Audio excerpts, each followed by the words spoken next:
Audio reset. We leave. We are leaf, are we? We are a leaf in the wind. We are live.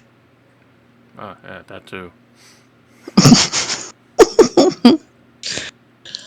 Right, so as we do every week, we ask Trace, are you going to give us a recap of what happened last session? No, because as I explained to Sarge, I have absolutely no idea. I've been in holiday mode for a week.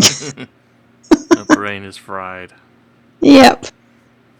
Right, do any of you remember any of the campaign or what you're currently doing? I believe we're about to storm a castle. I think. I know you killed a load of people. We stormed. I got a t-shirt for this. Start. You about to storm a castle? You can certainly try. Oh That my one God. is for what you're going to be rolling. And then Uh-huh. the number is the one just below, which is the 20 we're rolling. Yeah, why would you have a 20 next to the 1? I think they're on opposite sides of the dice. Anyway. Yeah. Right. If they were real. If they were real. Right. Okay, so obviously this is Mines of Phandelver. So the group of you will remember that you've been hired by Gundren Rockseeker to escort supplies down to Phandelver. Now you were ambushed and attacked just as Gundren was. Gundren and Sildar. So Gundren was taken captive. You managed to rescue Sildar, defeat some red brands, and right now you're at Cragmore Castle trying to rescue. Let me just take you out to Cragmore Castle, so we've got some scene set there. You're at Cragmore Castle trying to rescue Gundren Rockseeker and find the location of the Wave Echo Cave. Now, just for a bit of background here, so Gundren obviously has 3 brothers, Gundren, Fandren, Nundro. You originally were taken prisoner by Clark, I think it is, the bugbear who leads the Goblin Band, had orders to waylay Gundren and Sildar. Anything else you need to know? Well, just to repeat this, you know that the Wave Echo Cave contains the mythical Spellforge that was lost to history 100 or so years ago after ravaging orcs crossed the northern reaches of the Swordwind Coast. And you know that Gundren Rockseeker has rediscovered the Wave Echo Cave and potentially the Spellforge itself. A powerful artifact used for crafting magical items. Right. Questions before we start? You all up to date? Does Trace know what the party fund is? The party fund is in the chat. In Sarge room. Right. So I think we left it. Right. You had unsuccessfully stealthed towards the main entrance, having tried to walk in through the front door. Triggered all of the guards to come out, which you more or less have all dealt with now. And let's have a quick look. And I think, yep, Lae'zel is on the ground with 0 hit points, having been stabilized by Colby, who I think did a teabag to stabilize. Colby is and Lae'zel was unconscious. So Colby does canonically does Colby wear pants or trousers? By looking at picture, not on the horsey side of things. Right, so Lae'zel may have got chestnuts to the face. Right. To get that vision out of my head. It's okay. You were unconscious when it happened. All the trauma is not there. Okay, It's coming. So you've just walked up to the front door. You know, managed to alert the guards. Right, guards have come out. They've attacked you. You've killed them all. Lae'zel has almost died in the process. What are you doing right? I can't do anything because I'm flat. So the 3 of you are sitting there in front of the main entrance to the castle. Scores of hobgoblins and bugbears dead around you. And Lae'zel's unconscious body on. Okie dokie. Let's see, who was it that had all of the healing potions and stuff? You were. Alright. Good start. I've got a couple of healing kits, but I don't think they would work. Don't. About. The healing kits are more for stabilizing people.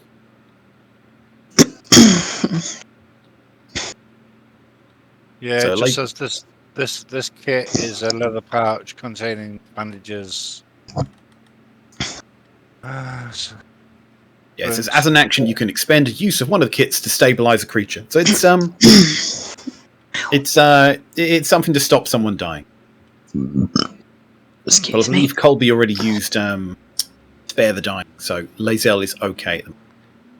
I was sure that I had some potions of healing, but I don't see them anymore. Huh, weird. You have a filer of love. Could give her that, see what happens.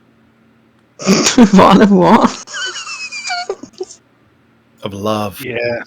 Oh, Yeah, come on, please. I have a bite of poison. That wouldn't be of any. You're not giving that to me. Oh, you're unconscious. You've got no say in this. During this, I will move to the inside of the castle in the hallway just to make sure there no other things are approaching us. Okay, roll perception.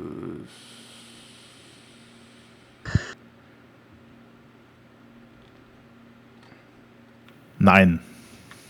I could have sworn I had some. Yeah, you listen out. You can't hear anyone coming running. Right now, it sounds fairly quiet. Just the light sound of gurgling of slowly dying bugbears in front of you. As they should. Is my sword still? Until you short rest, yes, your sword is still crackling.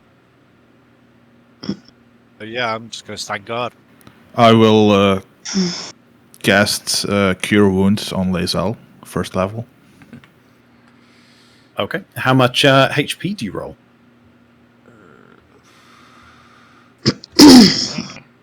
That would be 9 points of health. And with that, Lae'zel regains consciousness with 9 points of health. Thank you. I was pondering about doing that, but I was wondering how much health the rest of the group also had, because I had that healing word thing. Maybe I could give to more people at once, but if they don't need it, I mean, so. I'm okay for health now. What about the eagle? Yeah. Yeah, I'm not far off full. I mean, minute. Right. Be so okay. It'll just be a cure wounds then. I'll drop a cure wounds on. Don't forget, you also have a channel divinity.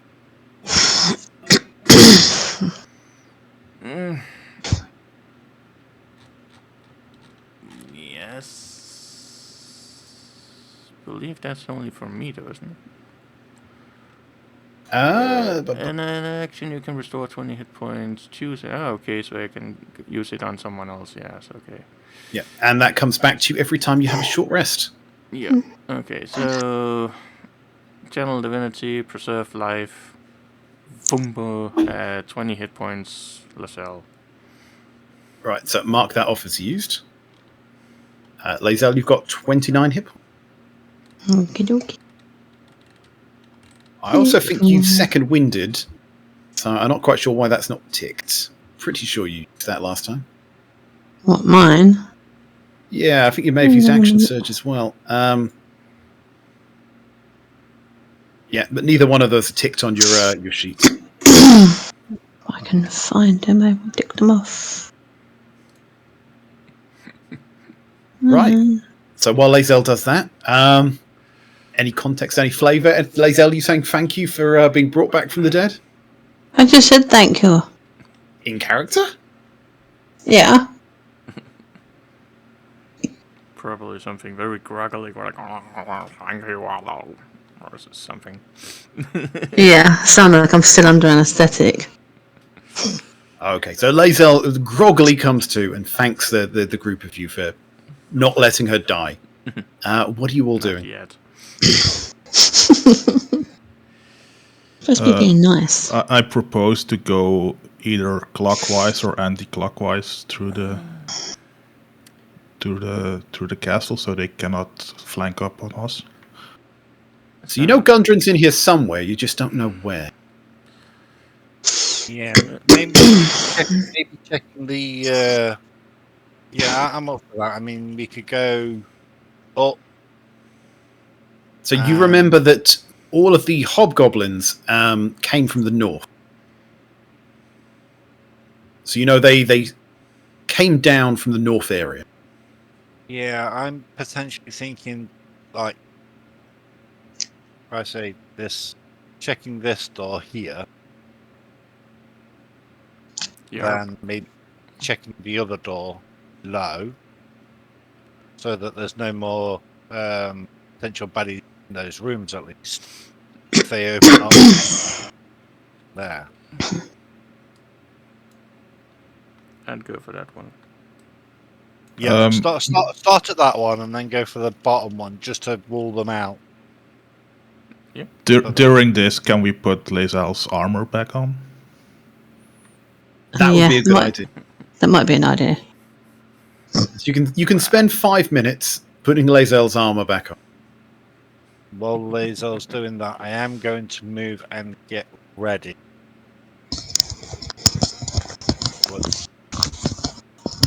Okay. You take 5 minutes, put Lae'zel's armor on, somehow not attracting any more attention. What are you doing? Gonna move. Yeah. Okay, so you move up there. Is anyone following him? Or is everyone staying at the entrance? I'm gonna move to the bottom door, like Sint mentioned, and I'll prepare to open that one and kill whatever is inside. Right, if you move your character. And the medic will hold back a little bit. Okay, are you opening the doors on free or separately? Do we want to do it? So I think first off, I think we just carefully check them for trap. Roll investigation. I will also already investigate for traps. Oh, that's a low one. That's an 8 from me. Also an 8 for me. The doors look fine. Nothing looks trapped here. So you kind of kick the doors like you would kick a tire. No, I'm going to see if the handle will twist easily with that very, very slowly, so that I'm not making too much noise. So you want to do it? You want to try and do it stealthily? Is what you're saying? Yes. Roll sleight of hand.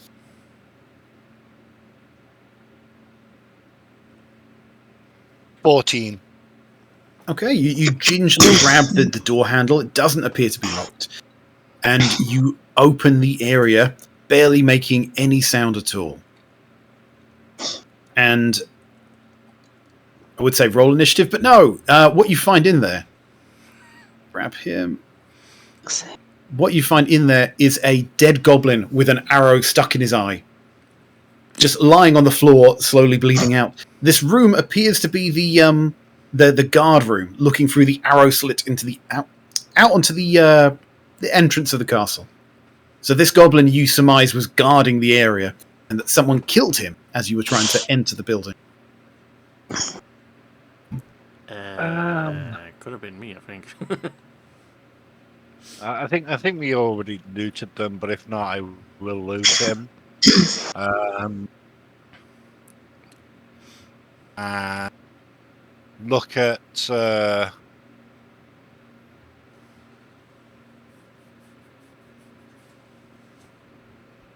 Yeah, so the goblin's got a scimitar on him. He's got a short bow. And he has 5 copper pieces. Ooh, he's rich. I will do the same thing on the bottom. Well, on the on the other door on the left side of me. Right. Are you just opening it? You're not checking for traps? I'm not checking for traps. I'm just holding my hand crossbow to see if there's anything moving, and I will shoot it if something still's moving. Grab the door. No, no traps. Right. So again, where's the goblin gone? On there. Here we go. So again, you open that door and you do see a small guard room and another dead goblin on the floor.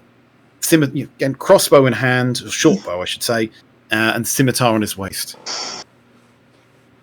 Yeah, that's the only loot then.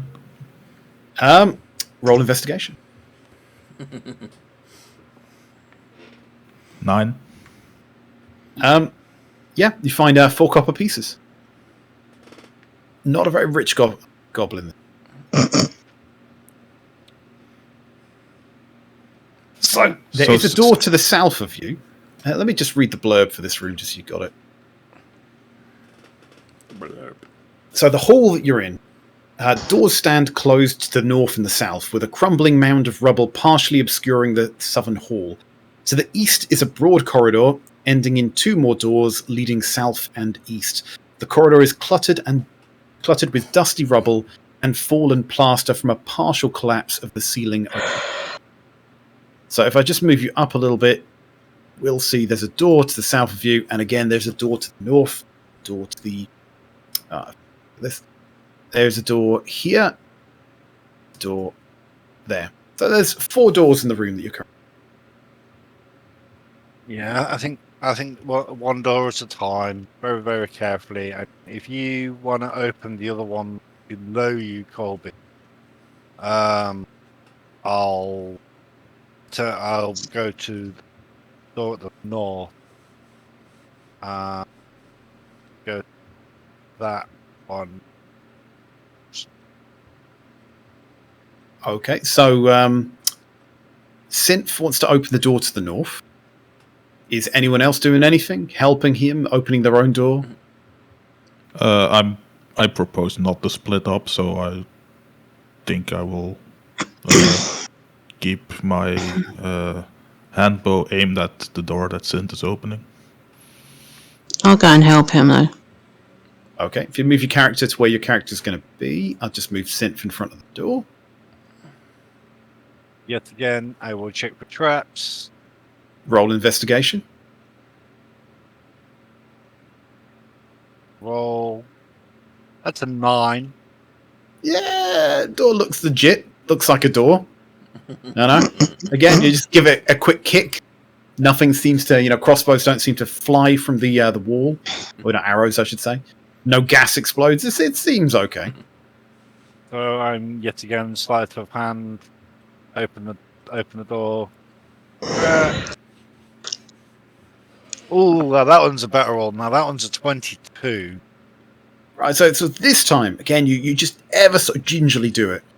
Right, the door makes not a single sound as you slowly open this to the room to the north. Feel an area here. It's going.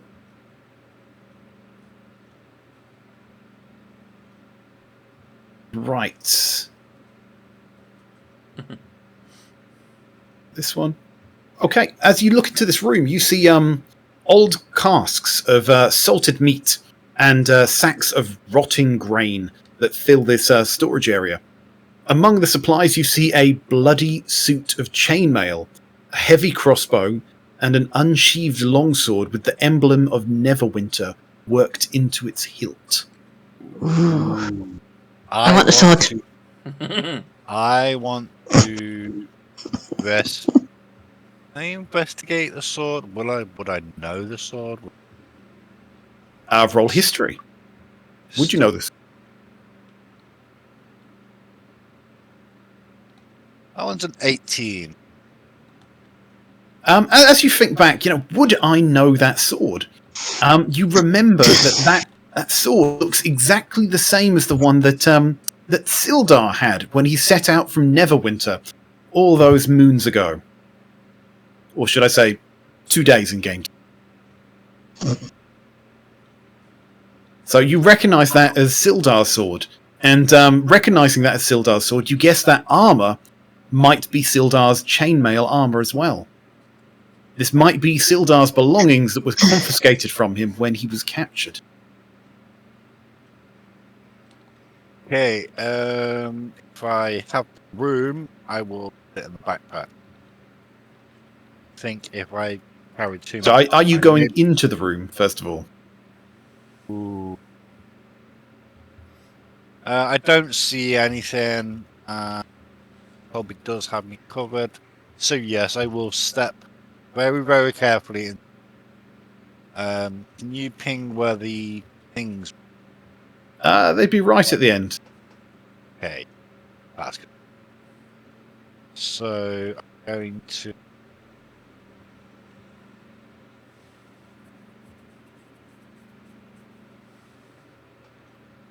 No, let me take the character.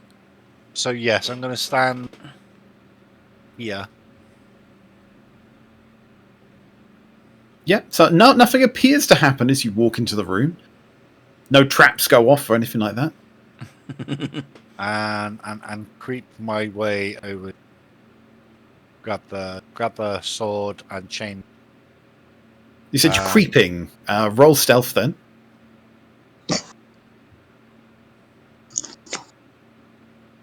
$16. Silently, you move through this room of what? Yeah, the first thing that hits you when you can't start going through this room is the smell. It smells like rotting meat and rotting wheat and flour.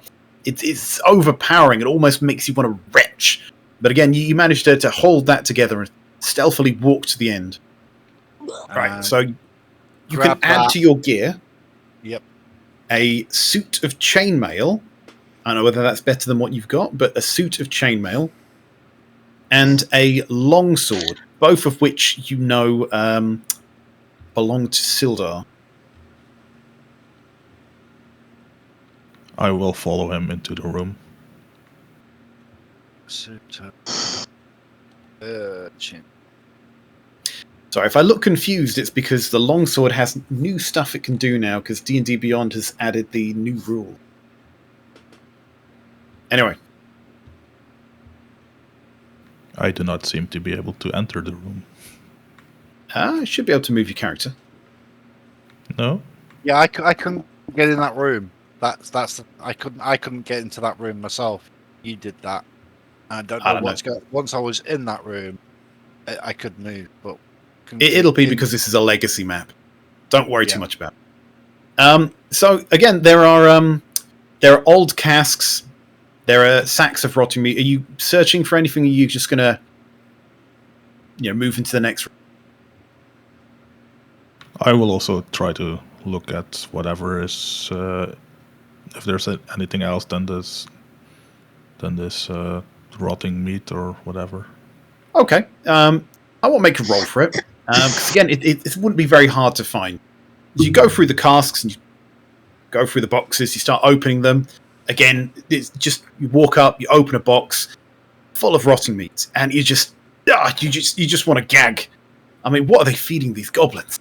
But as you go through the casks and the boxes, you eventually come across one small cask. It's about the size of a firkin, if you've ever heard of that. It's about a cask about this big. And as you open the top of it, you see that it's filled with liquid. And as you smell it, you get the aroma of brandy. As you look at the side, you see a dwarven stamp, right? Almost like this was brewed in a dwarven brewery. This cask of fine dwarven brandy. It looks very, very inviting. Your mouth kind of salivates at the prospect of having a little of this. I take a sip of the brandy. So the cask itself contains the equivalent of 20 glasses. So glasses for brandy, we'll say, are quite small. So you drink about a shot's worth, and there's now 19 glasses in there. And let's see, where are? Yeah, so you were on 51 health points. You are now on 52 health as you regain 1 HP. So that brandy, you have a sip of it. You know, all those aches and pains start to get a bit duller, right, as the brandy does its work. Good stuff. That's usually brandy, yeah. So 1 hit point you've regained. Are you going to tell anyone there's any brandy here, or are you just going to keep it for yourself? I will tell it to the group. Say, I found some brandy. It tastes pretty good.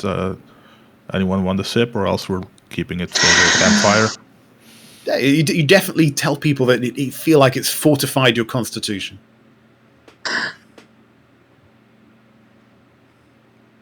Well, would I feel the feel difference better between anyway, having drank some. Between 1 HP? Yeah. You regained 1 HP. I don't think I would mention that. I would say it tastes quite good, but Okay, so are you leaving it here, putting it in your backpack, or sharing it? backpack. If I ask if anyone wants a sip. Lazel is I want the same. nodding, so I'm putting you in there. So Lazel just walks up and just says, yes, I'll definitely try some. I want some. Yeah, I enter the jug. Okay, Lazel, do you wanna have a sip? Yep. So you sip a glass worth of brandy from that. It's now got 18 glasses worth in, and you regain 1 health point, bringing you all the way up to 30. All the way. Nice. All the way up to 30. So you now have 18 glasses of brandy left. So you feel it kind of, the warmth go down your throat, and you feel this. Oh, it's fortified you. And being a Gif Yankee, you probably make an offhand comment. Is it Iftik or Yiftik, whatever.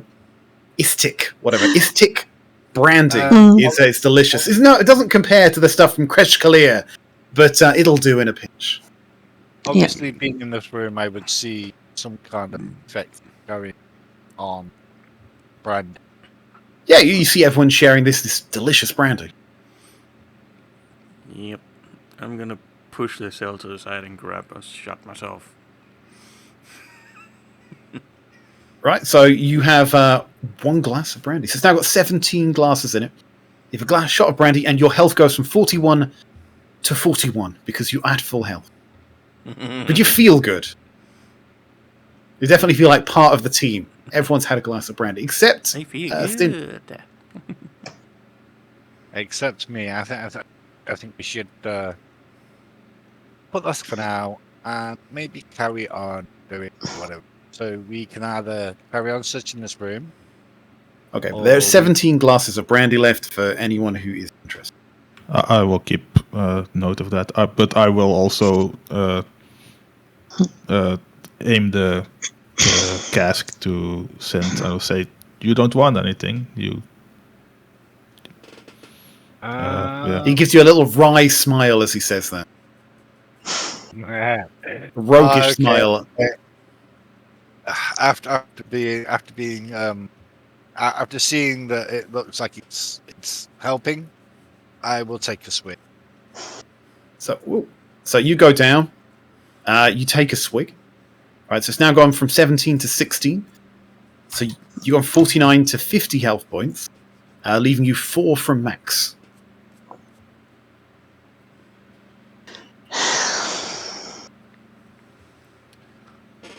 Right. Okay. Well, who's gonna check the door to the left? So we putting away the miraculous healing brandy now. Yes, we I, are. I put the jug in my inventory for next time we have a campfire. Yep. So obviously, with Kobe behind me, I will check rats. Investigation.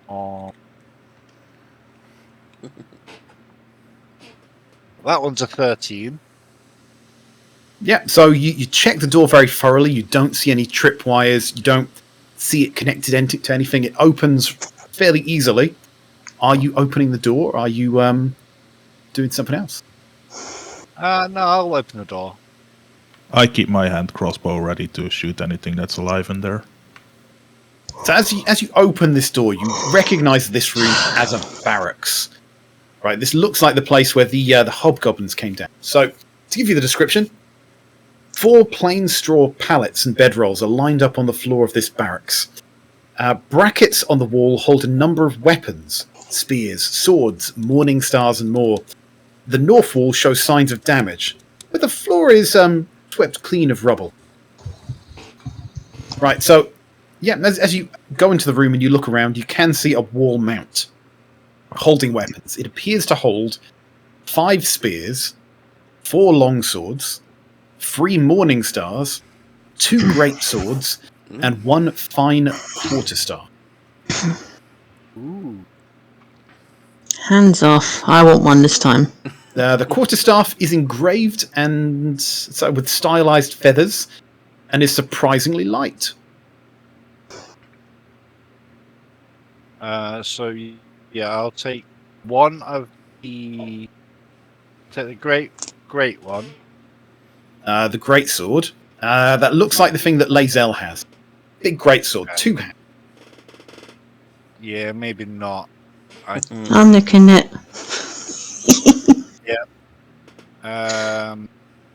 Okay, so There is a somewhere if you want to dual wield 2 great swords. yeah, not for me. We're just Not taking what- every weapon and putting it on the horse, right? Yep, pretty much. Spears are great for throwing if you're a strength-based character. Yeah, so you yeah, putting it on. Yeah, I'm gonna hand Okay. it to Sarge's character. Well, I guess I need a list of what I need to add to my inventory then. Right. Post. You. Copy paste. Copy paste. Okay, so you've explored the northern tower. What are the group of you doing now? So we can You know there's doors to the east of you. Further down in the main hall, there are also doors to the east and 2 doors to the... So we can either carry on searching this one, or we go down to the bottom, search that one. What do the group think? I wanted to do clockwise or anti-clockwise, and this is clockwise, so this Yep. is. Yep. I would say the door at the top here. Okay. And I will go. Are you go up front? I will follow, and the rest stays behind and do healing stuff if they need to do it. Okay, put yourselves where you're going to be. Who's at the front? Me. I will also again ready in action to shoot at whatever is behind the door, as long as it's not the dwarf that we're looking for. Yeah, I will. Twist the handle to see if it's locked. Checking the trap. Okay, roll investigation. 16. Yeah, as you fiddle with the handle and fiddle with the door, it doesn't seem to be trapped at all. But you do hear sounds coming from the other side of the door. It almost sounds like praying. Eh? You found Hilda. So I will whisper to Colby that I do hear something behind this door. I'm not Colby, right? I'm George. George. Okay, so yeah, I will whisper to George that I do hear something behind this door. Yeah, so I ready my hand crossbow. Open the door. Right, so you just open the door? Yep. Okay, so 1 second. Yeah. Button. Right, so, as you open the door, you see that this chamber occupies the northern tower of the castle. A stone altar stands in the middle of the room, covered with blood-stained black cloth. Golden ritual implements, a chalice, a knife, a censer, are carefully arranged around the top of the altar. 2 archways to the south are covered with heavy curtains. You can basically see a shrine in front of you. And around this shrine, you can see 3 goblins that appear to be praying. You know, praise Maglubiot! Oh, praise Maglubiot! The goblin deity or whatever his name is. Praise Maglubiot! Bring us, bring us wealth! Bring us everything! So you can see them praying to that. And as soon as you open the door, all 3 of them just look at you and then go to the sides to grab weapons, roll initiative. Oh, unless you're going to say anything. Oh, I wouldn't know what to say. Well, I was holding an action to shoot whatever is there. So is that before the initiative? Or? That counts as part of the initiative. Because it's, it's part of the initiative, trust me. Okay. Right, so, get these people. Well, I got shit initiative. 6.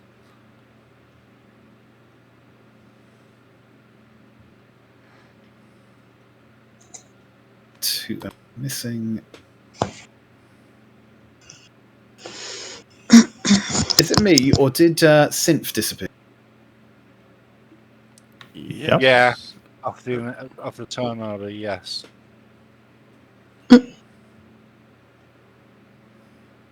You are on 50.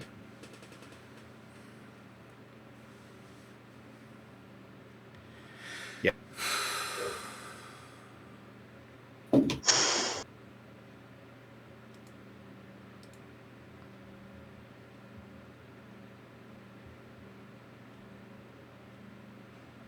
Who goes first between? Right, so that goes by who has the highest dexterity.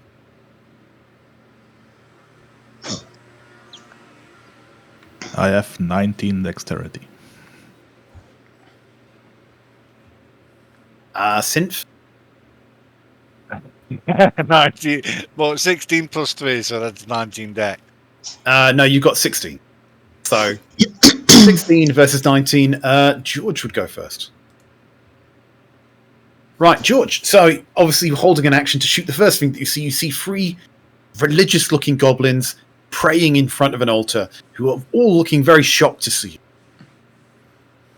you. Yeah, the one that's the straight line through the door, because I'm still not technically in the room yet. So this goblin. Yeah, wonder if I can do this.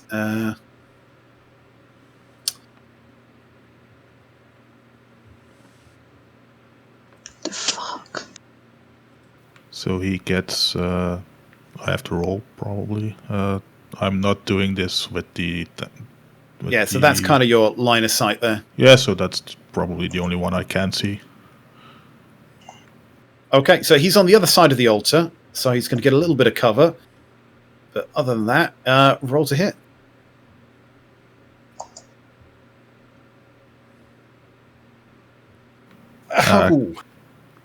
The critical one again. Still a 10 with the critical one. Yeah. Your crossbow jams as soon as you try to fire it. You need to use an action to unjam it. Or you'll need to pull out a second crossbow. Did you take away turn order? It vanished. Why are things vanishing? Can you see it now? Yep, there it is. Yeah, that's normally I have 2 attacks, but then I don't really have anything else. Do you have a second crossbow? No. I'm sure you picked one up for this occasion. So I'm sure this happened once before, and you picked Yeah, up yeah. one. The previous session, I do have a well, whatever I picked up from the the short bow.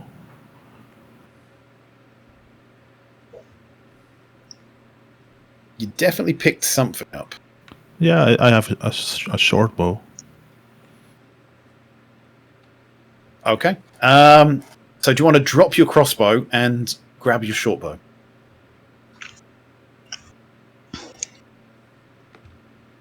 I don't really want to drop it. No. Well, you have a scimitar. Basically, because you don't have a shield, you can imagine yourself as having two hands with two weapons, a crossbow and a scimitar. Or two crossbows. If I was already in the room, I would probably do that, but at the moment I won't. Okay. Bonus actions. That would have been my second shot with the hand crossbow. Let's see. I can do a. You can throw your net. You have a net for some reason. Yeah, that's 15 feet of range maximum, so that's not gonna hit anything. So no. Well, he's behind the wall, so that's not gonna work. No, I'm. Wait. I have Hunter's Mark, which is a bonus action. Yep, so you can put Hunter's Mark on someone, and that'll do extra damage if you hit them. Yeah, so I do Hunter's Mark on... why is the middle goblin having something special? You can't see the middle goblin. Okay, then it's the one that I can see. But for Synth, who can see the middle goblin, he looks... If you were to imagine a church, you might see two people who look like acolytes and one person who looks like the main priest. That one in the center looks like the main priest. Okay. Right. So unless you're moving, George. Would Lae'zel and Colby be able to pass by me? Generally, you can pass through allies without problem. Then I'm not moving yet. Okay. Synth. Okay, so will my thing still... You haven't had a short rest, so your blade is still crackling. going to... Because they're going to come out as any...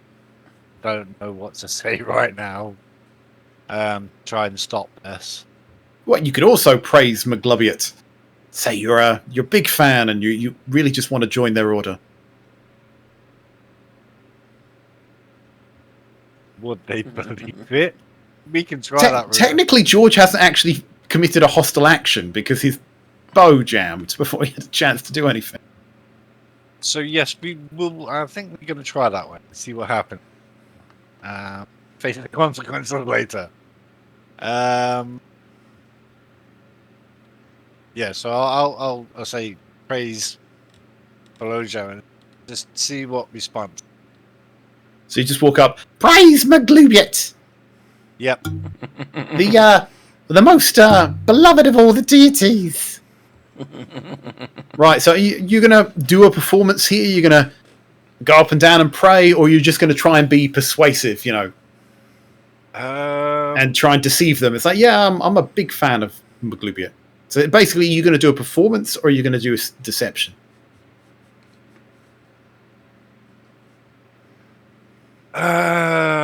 Deception. So you're just going to lie to their face. Yep. You like McGlubiot too? I'm also an acolyte of McGlubiot. We should sit down and chat. Roll some deception. 15. Right. Let's get an insight on this. Okay, he's not very intelligent, this goblin. So he's going to look at you. He's going to go, You also praise McGlubiot, deity of the goblins? Don't look like a goblin. Why would you be praising McGlubiot? That don't sound right to me. Um,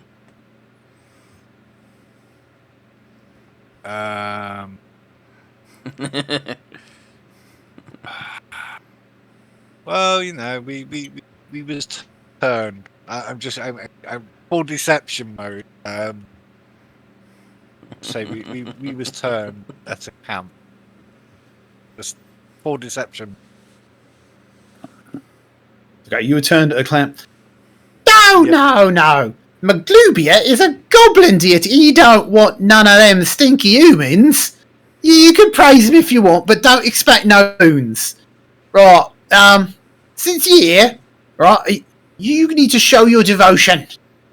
Why don't you make an offering to us and to Maglubiot and see if he will give you any boons? Although I don't think he will, because you ain't a goblin, are you?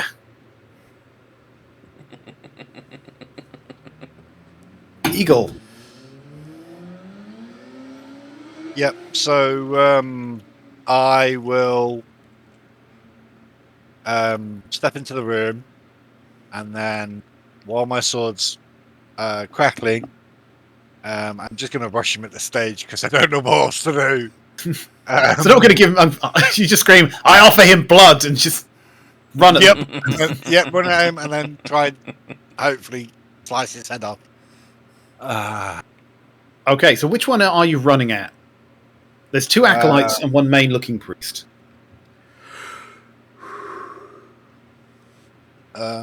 Which so Center one is the priest. yep. So I don't get an attack of opportunity. I'm gonna go for this corner. So which one? Yeah, you can move your character. Not letting. I've got a yellow box. I cannot move to that room. I don't know what's going on. But A yellow box. You are clicking on the right thing, right? yep. Can you just ping for me like that? Nope. Yeah, you've not got the right thing clicked. Click on your actual cursor to move. Let me reload the curve. Reloading.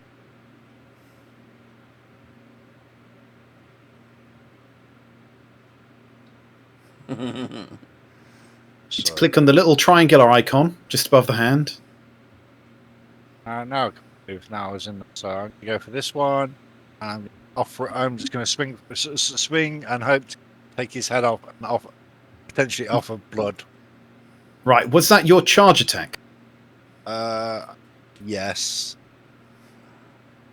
Okay, so you're just running at him. I offer him blood, and you run. Yep. Okay, so charge.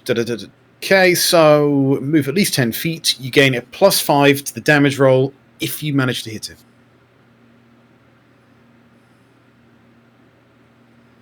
16. 16 will hit.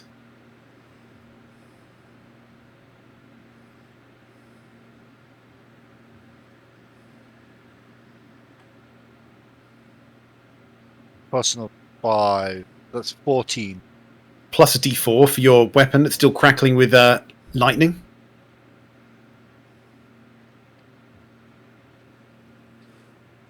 16. 16 with that, you just run this goblin straight through. Right, blood pouring everywhere over the altar. Right, roll me a d100.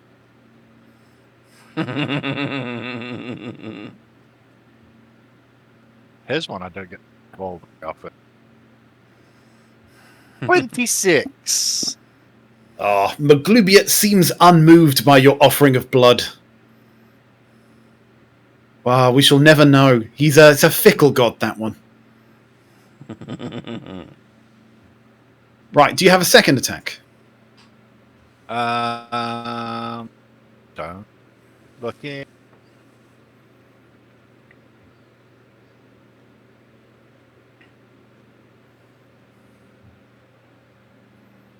Does say I can attack twice now? Yep. Twice. So you have another attack left. Yep. So go up to that one and attack the head. Try and take off his head. Yep. Okay, roll to hit. 16 again.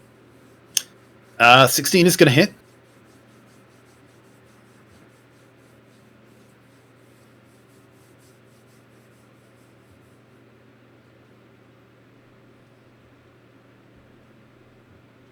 Ten points of damage. Right, so with this, you run the priest through, but he still seems to be up. He looks very bloodied and very shocked at what you've done. So again, you've just, gone, offering blood, just killed one of them and stabbed the other one. Just a bloody display of violence. Right, Lae'zel, what are you doing? You can't really see what's happened, but you heard this, and it sounds exactly on brand for Sin. Yep. I'm going to go in and join him. Right, where are you moving to? So that's 10 feet you've moved.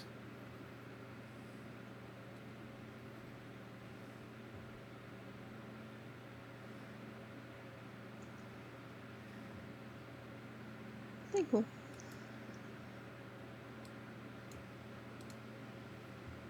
$15 what you doing?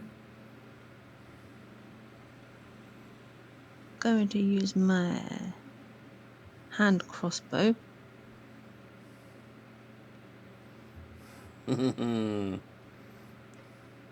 Actions. So hand crossbow to hit.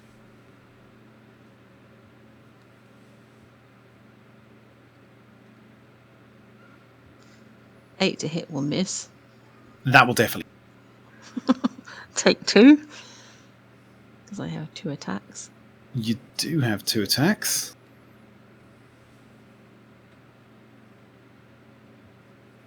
Just a point, by the way. Your greatsword is a +7 to hit. Your short bow is a +4.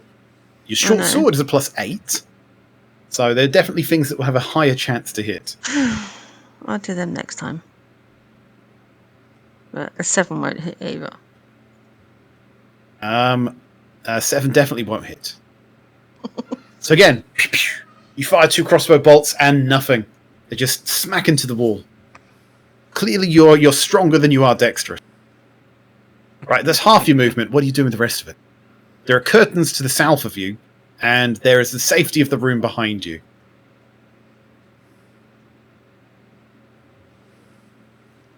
Let's go down near the curtains.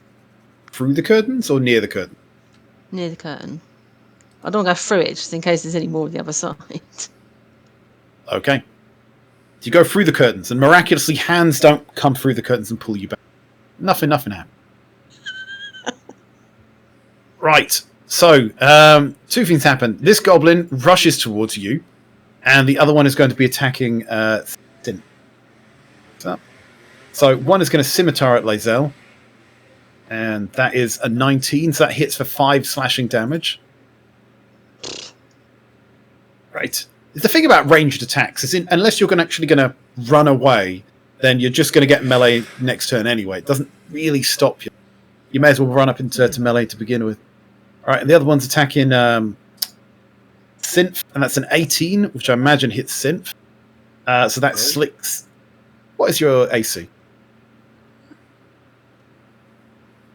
80, 17. Yeah, so that hits you. So that is 6 points of slashing damage.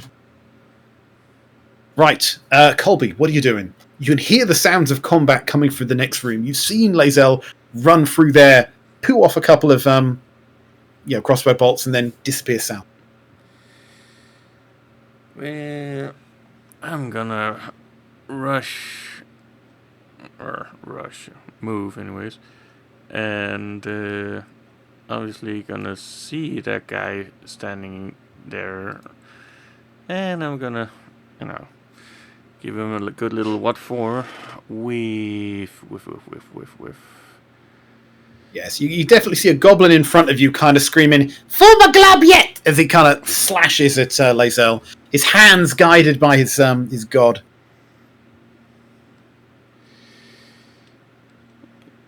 Yeah.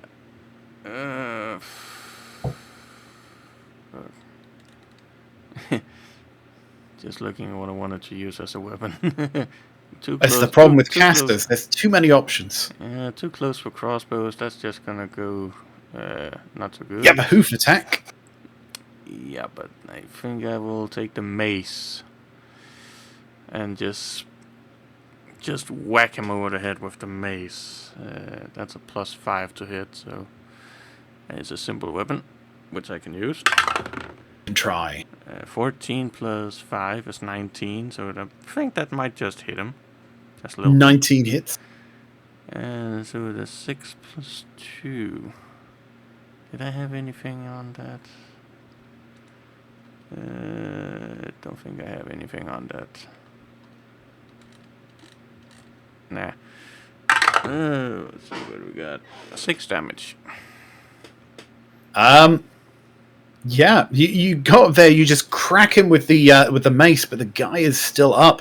He looks bloodied as hell with a gash in his chest. You know, it's almost caved in where you hit it, but he's still up. He's almost like a walk-in corpse. Oh well. Now, you only get 1 attack per turn, but you've got bonus actions. Yeah, I do, but I don't really want to use any of those. So, and I'm not. Theoretically, I could back off, but that wouldn't do much because then I wouldn't. You can certainly try. Nope, I'm just gonna stay here. Right, George. So you got a crossbow that appears to be jammed. You've got 2 goblins looking pretty bloodied in front of you. What do you do? As a bonus action, I'm gonna move the hunter's mark thing to the goblin in front of me. Okay, so he's now marked. And then I am gonna take out my scimitar. Well, I first have to move while we're above him, I guess. Since Now, this is a bit tricky because you can't willingly move through hostile creatures, and he's kind of blocking the door. Can I move to the same place as Colby is? Only if you ride Colby like a horse, which he doesn't canonically like.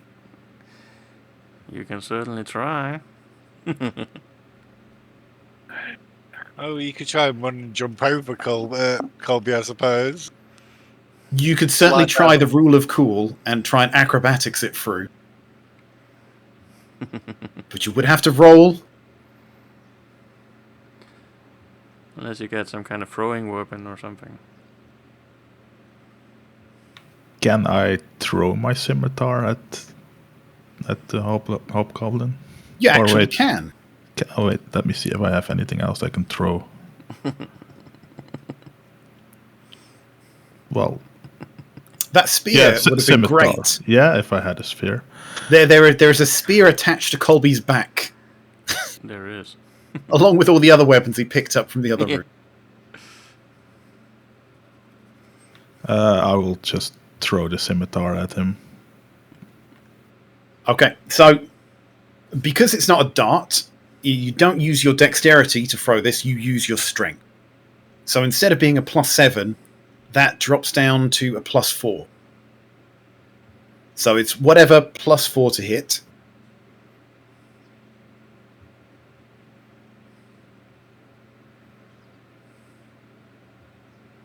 So that would be 11 then. 11 is not going to do it. Do you throw your scimitar? Right, it just goes past this goblin's head. You can still throw your broken crossbow at him as well.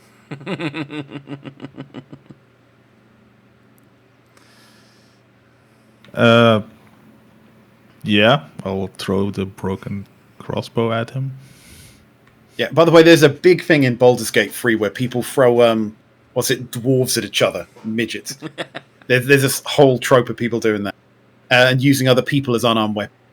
So, throw your crossbow.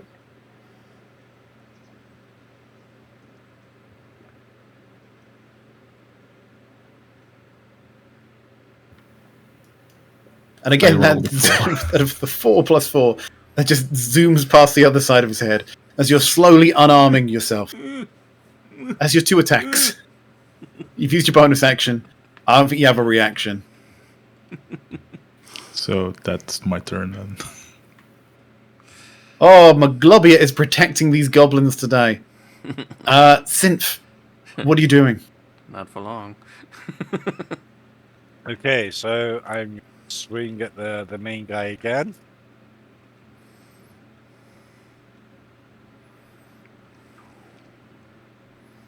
That one hit. That doesn't hit. So your first swing, again, he's looking bloodied, but he's expecting it now and he's dodging your attack. Try again for the second attack. Better. 11. Okay, 11 is not going to do it. Right. So he's going to... Is it his turn now? No, it's Lae'zel's turn first. Lae'zel, you're being attacked by a goblin. He's literally screaming, "Prize, for Maglubiet! Give me strength!" And he's just slashing at you, and he's done you for 6 slashing damage. What are you doing? He's just going to get my great sword up his ass. Well, you're going to have to hit him. 8 to hit. Well, first one I won't. Maglubiet is really helping these guys. He is just channeling his divine power.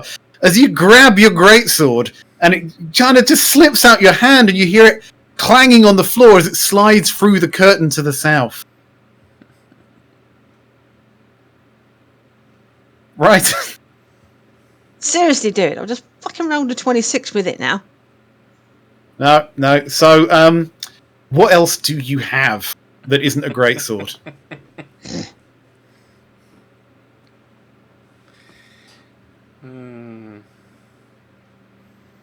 I have a short sword.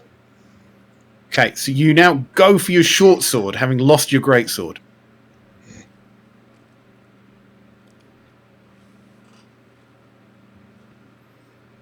Okay, 16 to hit. Right, yeah, 16. 16 is going to do it. You don't even have to roll damage. This guy's got 1 hit point. So again, you just flashing with your short sword, and this guy just goes down. Right. Okay. So, Synth, roll me another D100.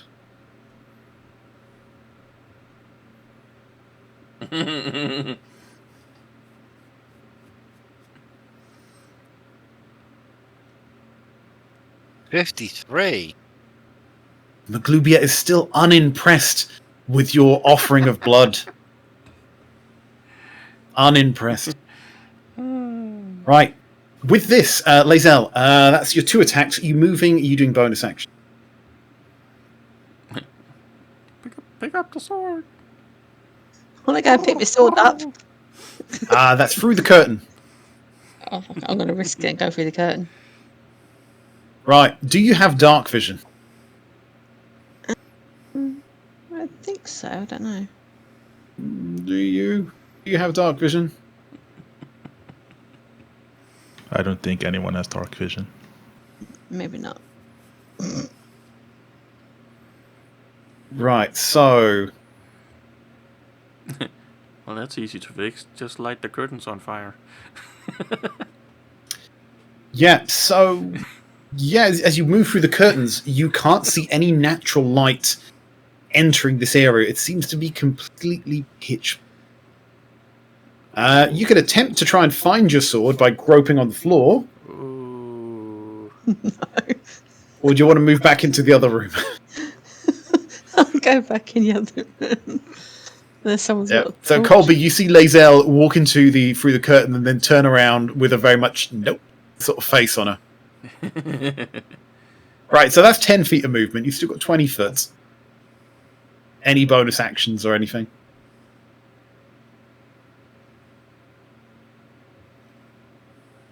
No, I'm good. Okay.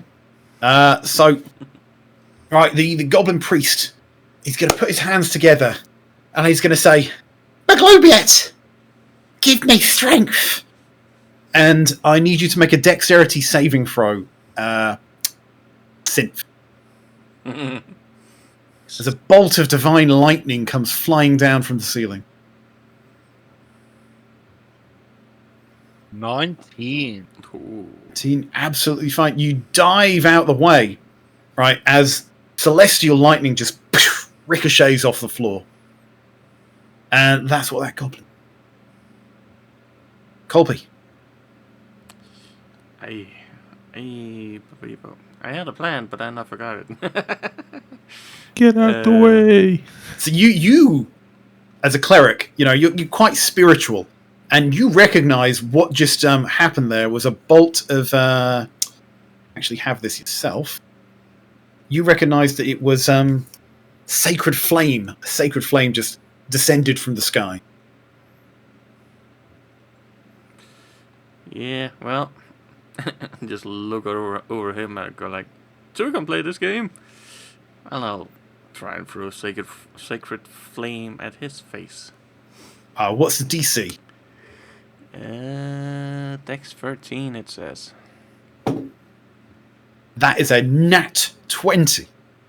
As you cast your sacred flame in this place of worship, in Maglubiat's crypt, it just fizzles out. Right? Your god has no power here. What the fuck? Performance issues, I guess. Yeah. He didn't even need to move. His god intervened for him. Wow. Maglubiat is really just shitting all over you guys. What the fuck? Not for very long. Colby, do you move or bonus actions? Neither. Right, George. The very winds of chance appear to be turning against your party as the power of a rogue god just seems to be intervening at every step. I move past Colby, and I move behind the altar. Well, I try to move into the room first.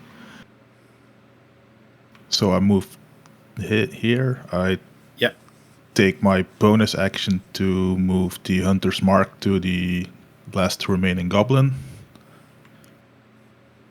Then I pull out my short sword and I try to stab him. Roll to hit.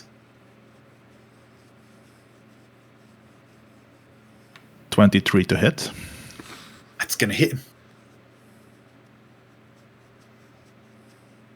That is 8 damage, and then I still have to do the Hunter's Mark thing, which is an additional 1 damage. So 9 points of damage. How do you want to do this? I just stab him right in his heart. Right, stab him right in his heart. Right, and you're stabbing him from behind, so kind of like this blade, this short sword blade, just pops out of his chest, spraying Synth with goblin blood. Synth, roll me a D100.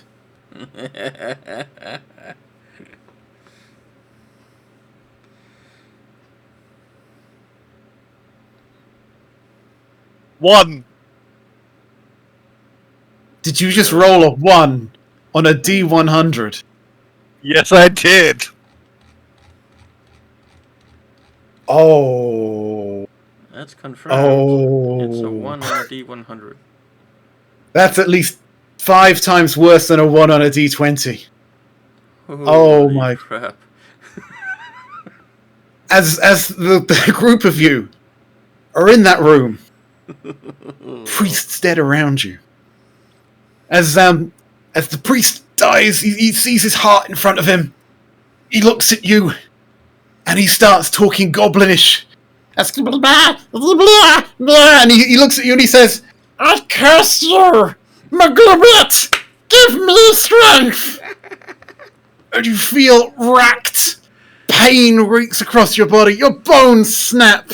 Your skin shrinks as you slowly turn into a goblin. You are now exactly how you were before, but you are now a goblinoid. Short bow and rapier in hand. Still crackling, I'm guessing. Does he get dark vision with that? I'm actually just going to have to look this up because Goblin is a character class.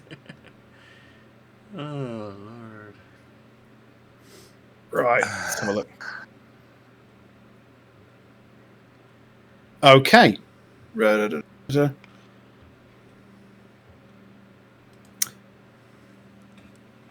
You are now small. Your walking speed is 30. You have dark vision. You can see in dim light up to 60 feet as if it were bright light, and darkness like it were dim light. But okay, how would one go about breaking We curse? will get to that later. Okay. Nimble escape. You can take the disengage or hide action as a bonus action on each of your turns. You now miraculously can speak Goblin and Common. So we see ability scores. It's by your choice, so that doesn't change what you've got there. The Fury of the Small. When you damage a creature with an attack or a spell, and the creature is a size larger than you, you can cause the attack or spell to deal extra damage to the creature. The extra damage equals your proficiency bonus. You can use this trait a number of times equal to your proficiency bonus, regaining all expended uses when you finish a long rest. Wow. Congratulations, Goop. You have a goblin synth. You have a goblin blood hunter. That happened. Would I be, since they cursed me, would I be friend or foe now? Just That's up to your friends. They saw this happen. Did we? Oh, look, there's no Anyone who's in the room. So again, you saw that, right?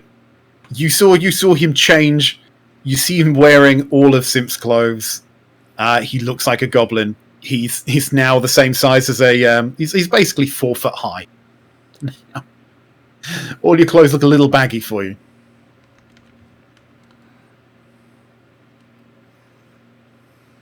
What are you doing? I move in his direction and I poke him with my short sword and say, "What the fuck happened here?"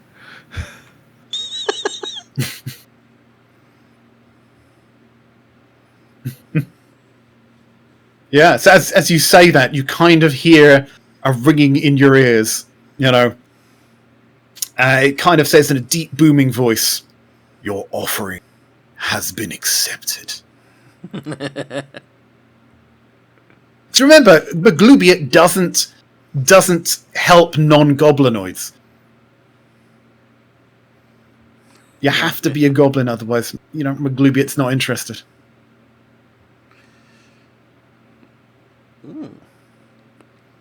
Okay, I move back and I pick up all my weapons and I try to unjam my crossbow thingy. Right, so you take a beat, you unjam that, oil it up. Right, yeah. Right, what are you guys doing? Scratching our heads for wondering what the people. Yep. I'm going to try talking, but I don't know if the guys are going to understand me now. You do start talking, but it comes out a bit more high pitched and a bit more guttural. So you try to say something on the lines of, "Oh my god, what's happened to me?" But it sounds a bit more like, "Hey, blimey, what's happened?"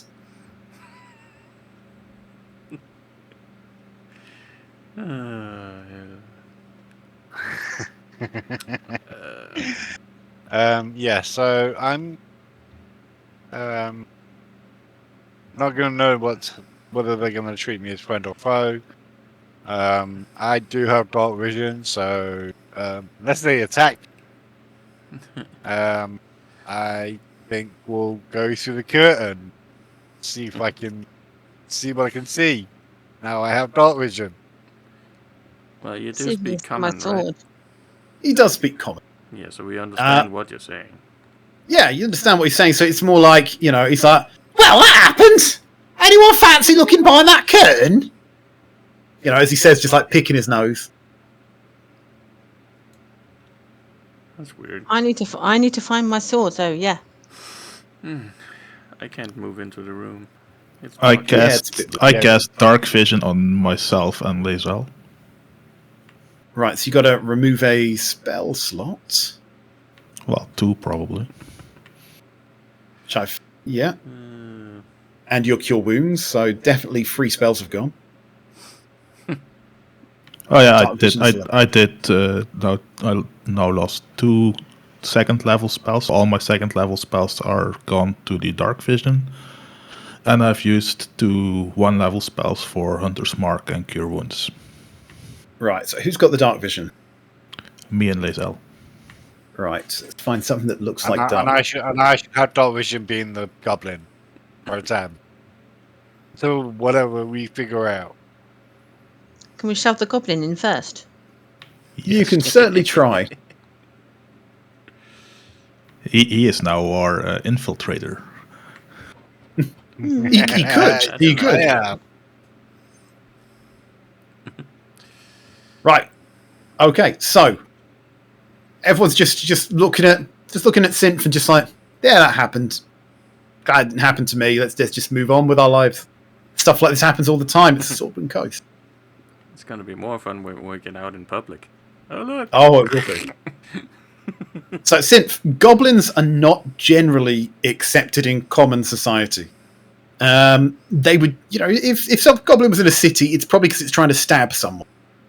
So, yeah, you might want to keep your face hidden or disguised in some way, shape, or form. Learn to love the long hooded robes. Among other things. Okay. Right, is anyone searching this room or anything like that? The goblin is. This room.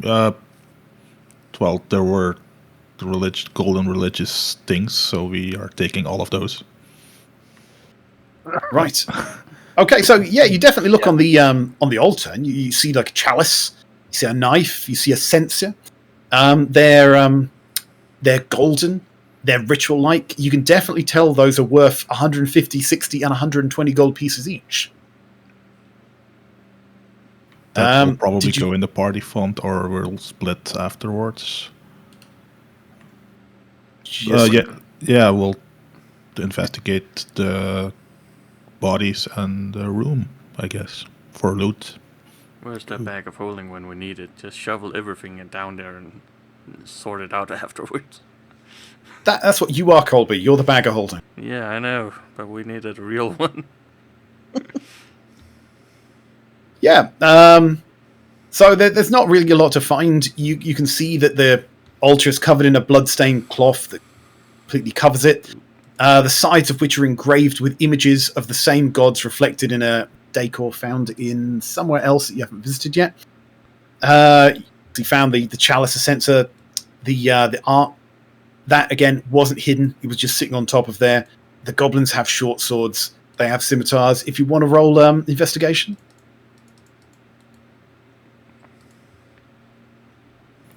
6. Right. So, no, nothing other than that with the 6. Who picked up the religious implements? I'm doing it at the moment. Right. So Colby's picking those up. Colby, roll me a D100.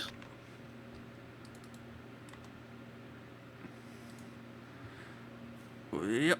D100 coming right up. 93. 93. You successfully don't anger Maglubiot as you steal the religious artifacts. Ah. He was the only one that didn't have dark vision, so 2 goblins would have been helpful. Yeah, you probably would have got a bolt of lightning to the face. Right, so what are you doing? Well, I would guess we push Synth in the dark room, because he is now infiltrating the rest of the castle in front of us. Okay, so Lazel, are you pushing Synth into the room? Yep. So you're just kind of like going, get in there, you filthy goblin. You just kind of give him a kick. I'm just gonna kick him in there. Okay. Our filthy goblin synth. Are you resisting that, or are you allowing yourself to be pushed in the room? I'm going to allow it. Yes, you give him a swift kick. He's a lot lighter and smaller than he was, so he kind of bounces through and skids onto the ground a little bit. Right, so you have dark vision.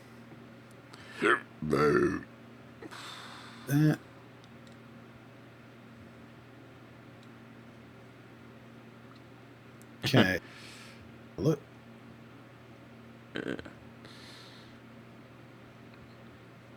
By the way, so if you don't have one already when we get out of here, if we get out of here, I got a cultist disguise we can always slap on you.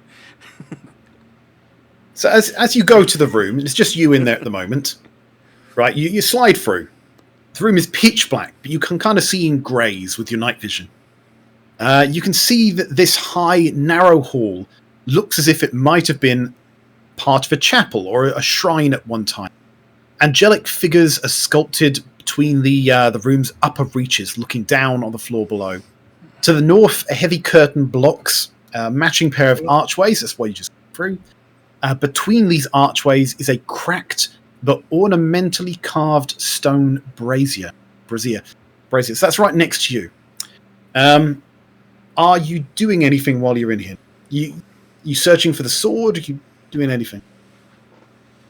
I was going to ask, if because I was pushed through here, do I trip over it as I'm pushed through the room? Well, it won't be very hard to see the sword.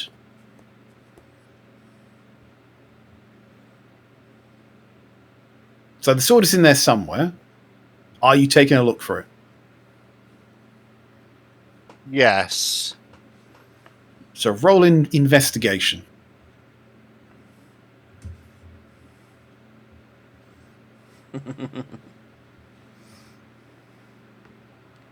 $16.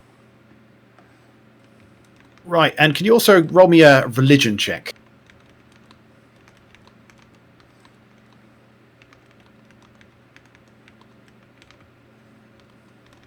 Three.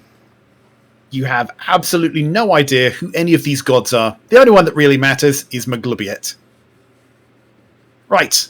You easily find Lae'zel's sword. You kind of pick it up. It feels a bit heavier than it used to. Right, and the sword is actually bigger than you are now.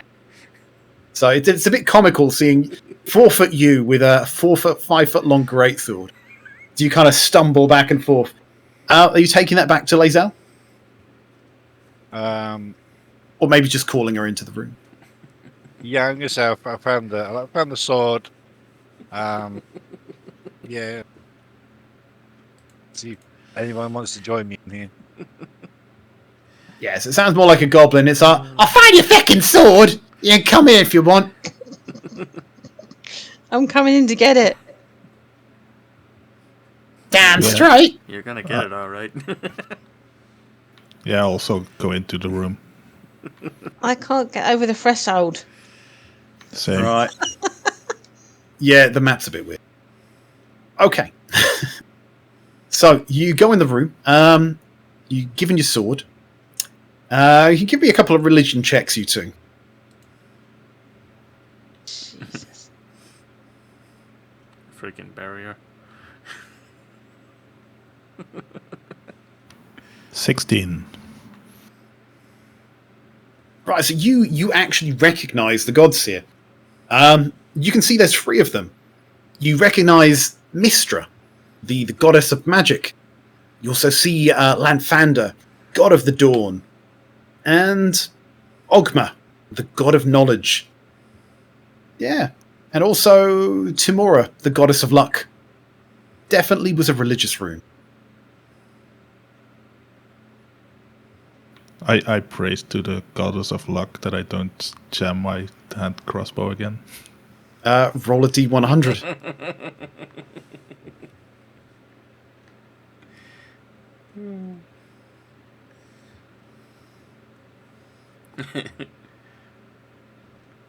$52.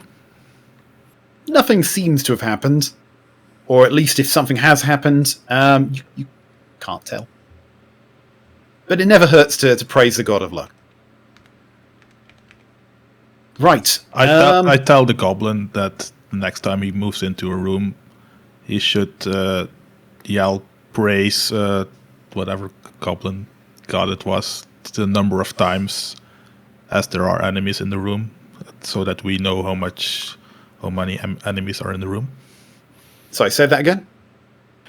So I tell the goblin, well, since when we send him into a room, he should yell praise whatever the goblin god's name was. Maglubiet. Maglubiet. So praise Maglubiet the number of times that there are enemies in the room, so that we know before we enter if there are enemies in the room. What do you say to that, goblin? Maglubia. And as soon as you say that, right, a snake-like creature flies down from the door of the room and immediately attacks. What's his face? Attacks George. Right, as you say, Maglubia, almost like it's a warning thing. It triggers it to just jump down. I wonder if there's a picture of this one. This is an interesting one. Just hope it's not a basilisk. I'll have to find you a picture. So my prayer to the goddess of luck did not do anything. Right, there we go. Comes up. That, if any of you can see it, and I'm going to post this on the Sarge room so he can link it if he wants. I see it. Right, Jesus, that Sarge, you is jinxed it. what attacks you. Right, you're surprised. So this thing immediately gets an attack of opportunity against you. Right, so, and it has a multi-attack. Right, this thing is called a grick. It's a snake-like octopus-like thing. And it has stone camouflage. When it's in a stony area, it has advantage on stealth checks. And this particular one was trained not to attack goblins. So when our friend the goblin walked into the room, it didn't attack him because he was a goblin, and that wasn't planned at all. Right, so it's making 2 attacks. It's making 1 attack with its tentacles, We've lost. which is 21. That hits for 6 slashing damage. And now that its tentacles are wrapped around you, it's got a hidden beak there like an octopus, and it just snaps at you for an 11. So again, doesn't hit. It gets caught on your armor. So take 6 points of slashing damage, and then everyone roll for initiative. Apart from me. Yeah, you can just hang back there. You don't have to worry about this thing.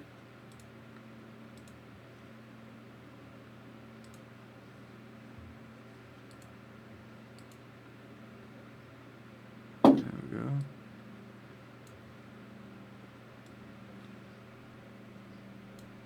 We'll roll initiative just short.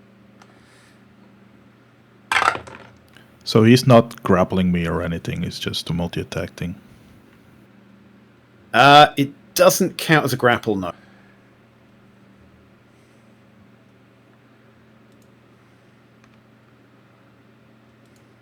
Right, Colby, what's your initiative?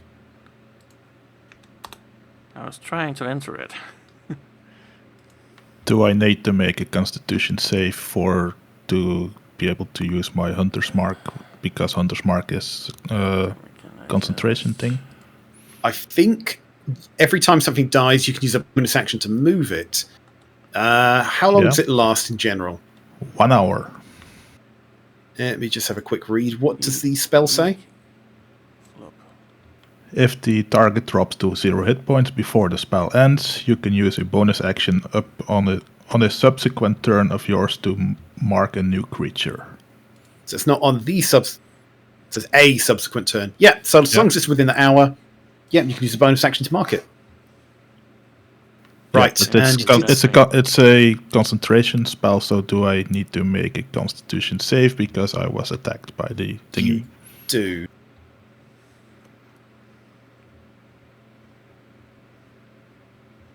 Right. Look, I think it's just a D10 for you. I rolled a natural 20 plus 4. Right. Maybe the Goddess of Luck. What's looking out for you? So I still have my concentration on the spell. You'd still have your concentration.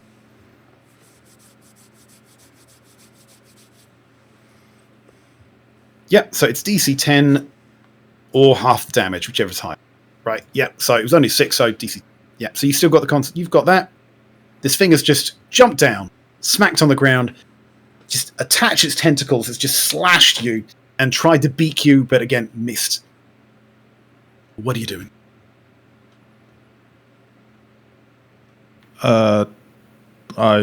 Since I'm very good with my hand crossbow, I shoot it with my hand crossbow. Can you do that at point blank range? Because I know you've got a feat, but does that help?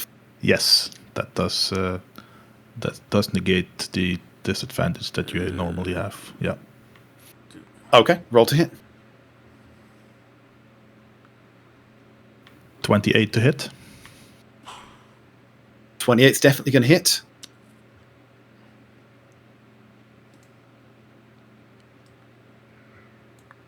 So that's 9 for the hand crossbow. And Yep. then for the hunter's mark thing. Or did I mention that already? No, probably not. Yes, the Hunter's Mark is an Yeah. extra, D6? Yeah.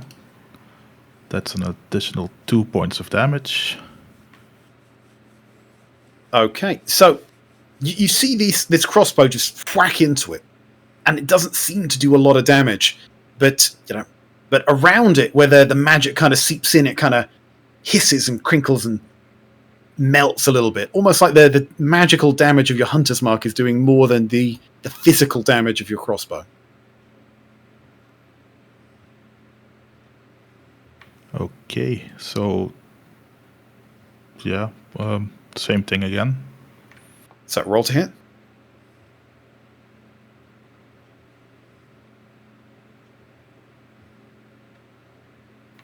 Ten to hit. Your crossbow jam.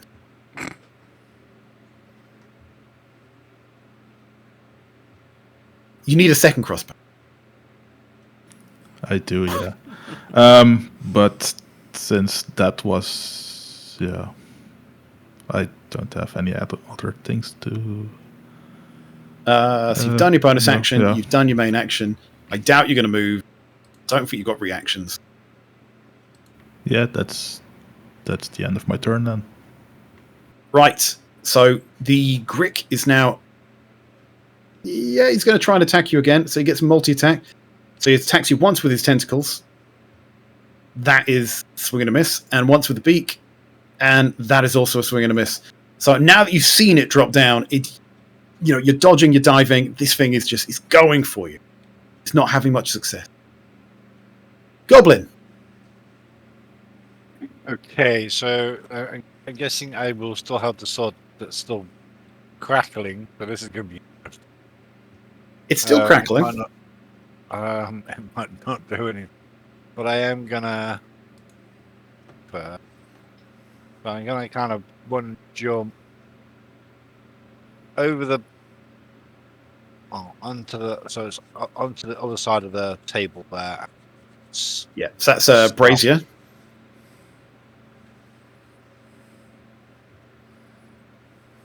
Right. Okay. So, firstly, give me a dexterity, an acrobatics roll, because you're jumping over a brazier.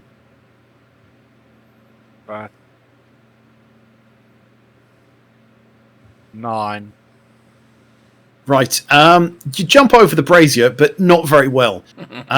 You knock it as you're jumping over it, sending it clattering to the floor, and bits of coal kind of fall along the floor. But you hear a clanging metallic sound as well, as if something else has fallen out. But you're in the middle of a fight. It's too much to look back. Right, so you rolled a 14 to hit. Yep. That will hit.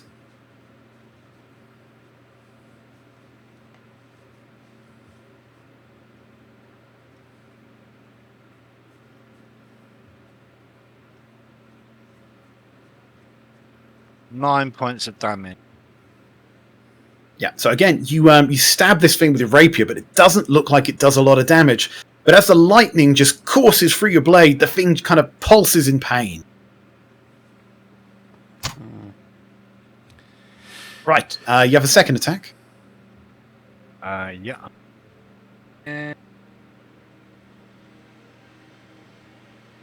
That one's better. 24 to hit. Definitely hits.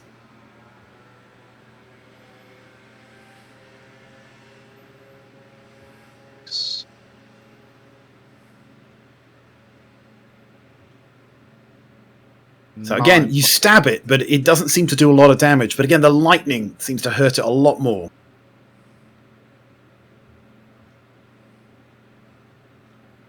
Right. Are you doing anything else? No, it's not going to attack me, so I'm now going to turn around. I kind of look behind me to see what else I kind of knocked there. If you turn your back to it, it will take an attack of opportunity against you while your back is turned. I'm not going to turn my back, but I'm going to turn my head. Yeah, same thing. If you're not looking at your enemy, you're going to get stabbed.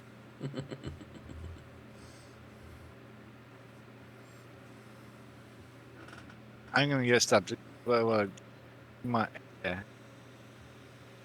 Okay, so no, I can't move back. I could disengage, I suppose.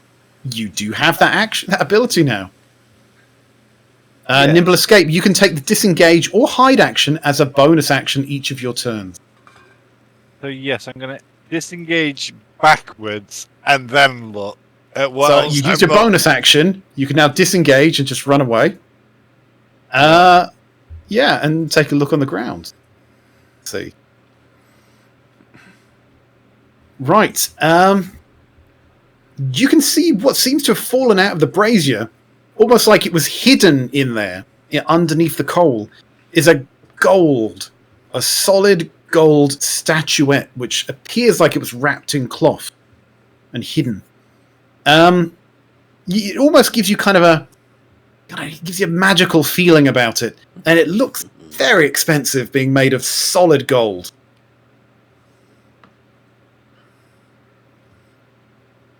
I can't grab it because I've used all my action.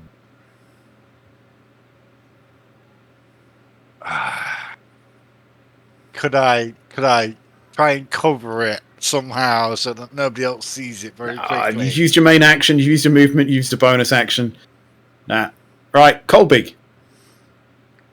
Do you have dark vision? I do not have dark vision, and that is why I'm simply going. Somebody You turn can on the hear- fucking lights in here, would you? You can hear the sounds of battle, but you can I see can nada. hear battle, but I can't see shit in here, so I'm simply just gonna cast bonfire to light up the room, and it just so happens to be in the right spot where that thing is. Right, well, we'll see that. So you're going to need to roll a d20, DC 15 to get it in the right spot. Yep. 12. It's gonna be right next to it or something, I guess. Yes, but not on top of your friend. Darn it. Right, let's do a little brazier. So, red, yellow. There we go. So we got a little bonfire going there. So the room is now lit up, and you can see this horrific snake-like thing just trying to take a chunk out of George there. So this is what you guys are looking at. Oh, and now that you've put a bonfire there, you can see reflecting off something in the pile of coal, something metallic glinting off the ground with a golden sheen. Nope, not doing anything, because if I move, then that thing's gonna get an attempted attack thingy. No. The wall right next to me seems to be crumbled. Is that like just a solid wall that's just crumbled, or is it like an entryway to the next room or something? For your purposes, it's solid, but on the other side is a big pile of debris. Yeah, so it's a caved-in area where we can't see what's in the other side. Okay, got it. Yeah. Well, I guess it's the next person's turn then. since I can't really do anything else, I don't really want to do stuff. So nope. Next.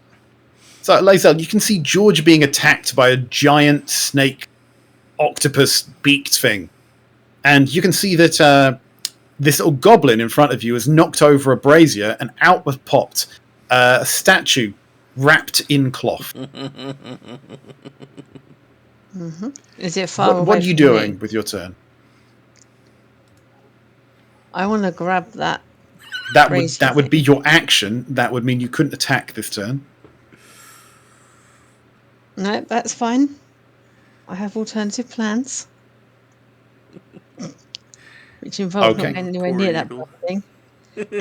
Sorry, Eggs. Yeah, so I'm going to grab the golden thing. Right. What's your alignment? What's my alignment? Are you good? Are you evil? Are you neutral? Neutral. When I wanna She be. says, well, that's probably neutral. You're not good because you're not helping your friend. You're not trying to kill them, so maybe not evil. Okay. You, while holding this statue, you can ask the statue a question, and you will get a response. So let's just read you the spell. So,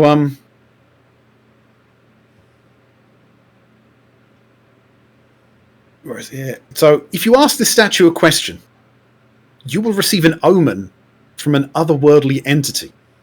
The god, I'm assuming, that this was dedicated to. And it will give you a clue as to the outcome of that specific action, so long as it happens within the next 30 minutes. It might tell you if a good result would happen, or a bad result, or a good and bad result, and there is a chance that it will just tell you nothing at all. And you can only use it once. So you've got a one use, was it like a Magic 8 Ball? Is opening this door a good idea? Tell me, Magic 8 Ball. Okay. Well, I won't ask it anything at the moment then. And the thing itself is made of solid gold, so it's worth 100 gold pieces to the right collector. Nice. Are you moving? I am going to move, but I am not moving anywhere near him. So you're moving out. I am going to move using my Misty Step. Which Okay. means I can teleport. Okay, so you can teleport up to 30 feet. Yep. So where are you teleporting to? Is that like a once a day use, or? It's once a day use. Okay, where are you moving to? To where I just pinged. Move your character.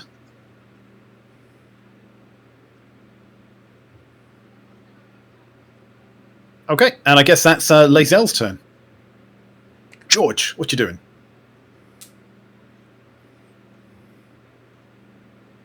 Well, since my hand crossbow is stuck again for some reason, It's because you've really pissed off Maglubiet. probably. A goblin praised him, and your crossbow jammed. I do have a net. Would that count as a weapon attack? So you can use a net. Well, so I want to use my net, but why I'm asking if it counts as a weapon attack is because it currently has the Hunter's Mark thing. And Hunter's Mark mentions that it does damage on a weapon attack. Right, so is it giving me the wrong rules for this? D&D update. Okay, net. If you throw that over the creature, it becomes restrained until free. A net has no effect on creatures that are formless or creatures that are huge or larger. A creature can use an action, DC 10 strength check, to try and free itself, or it can try and deal 5 slashing damage to break through the net. But it would be restrained while the net is on it. So Yeah. that would give its movement speed drop to 0. Attacks against it would have advantage, and it would have disadvantage attacking. But would it count as a weapon attack for the Hunter's Mark thingy? Let's have a look. It's a bit of a weird one. This is the sort of thing that someone has probably chatted on Reddit about. Probably.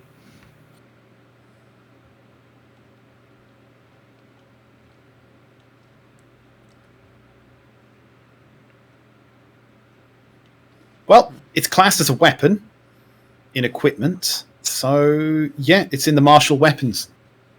And you've got to roll to hit with it. So, yeah, weapon attack.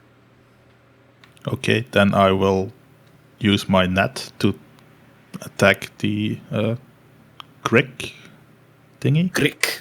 Yes. 17 to hit. Right, so your net covers the Grick, which is now restrained. Yeah, and because it's then a weapon attack, it gets damage from Hunter's Mark, So it's D6, is it? which is 3 damage. Right, it's definitely looking bloodied. And because I am a hunter with my Colossus Slayer thing, once per turn, when you hit a creature with a weapon attack, the creature takes an extra 1d8 damage if it's below its HP maximum. Okay, roll damage. 1 additional damage. Still feels like a lot of random damage for a net. Yeah, So it's bloodied. It's under a net. Right. Okay. so it's gonna. so it's restrained. So It's yeah, restrained. It can't move. disadvantage. It's got disadvantage to on attacks. attack. Right. So it's not going to try and break free. It's going to hiss. It's going to snarl, and it's going to try and attack you through the net at disadvantage. So it's going to do tentacles. That was a 17. It was an 11 disadvantage, and beak. That was a 15, but it's a 6 with disadvantage. So both of those attacks miss. Good. Right, Goblin! How you doing? You can help? No. Praise my Goblin.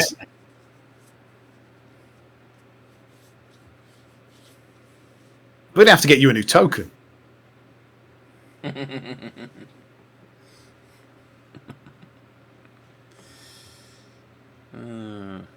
Yarp. Not yet. Yeah, I want to see if I can. Yeah, so you saw Lazel Right. just look at you, look you in the eyes, and just slowly bend down, pick up the statue, and go, just disappear.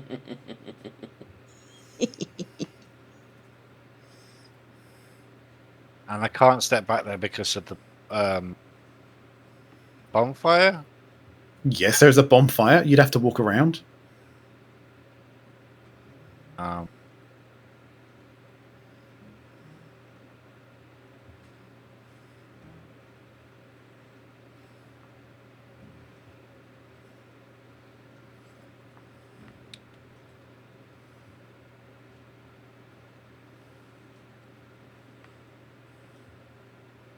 yeah, I can move through. Yeah, you can.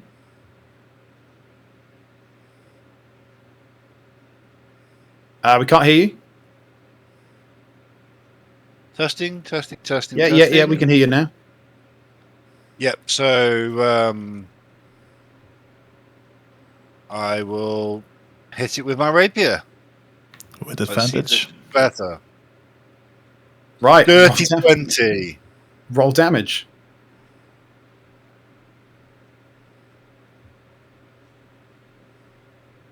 Plus a d4.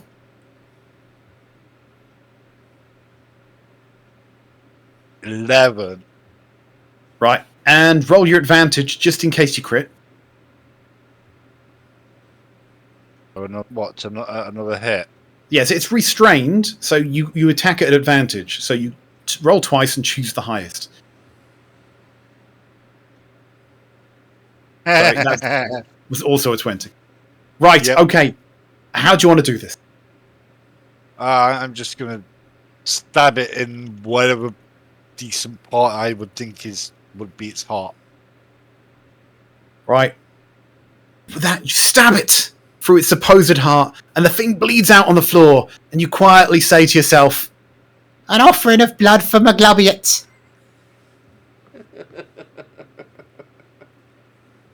Right. As that thing just falls to the ground dead. Oh, did people want to take a bio break? Yeah, I think Yes. a bio would be good. I need ice. Right, so that's 2 hours. We've had sneaking. We've had brandy.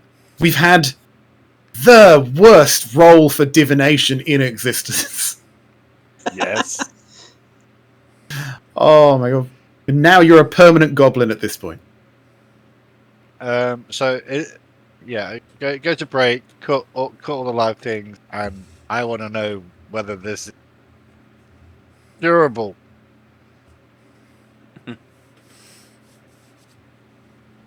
Well, you could always ask McGoblin.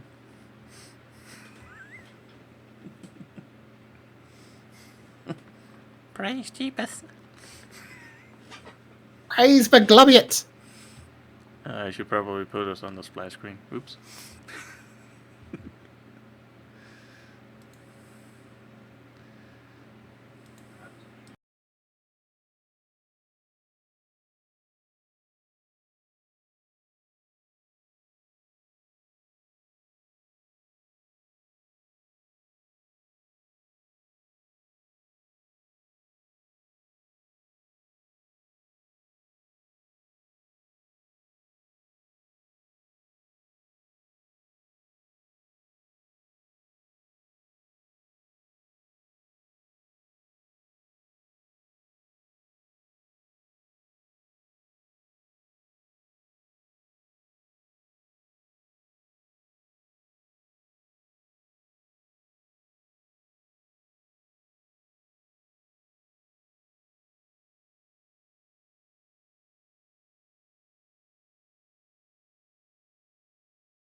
We have returned.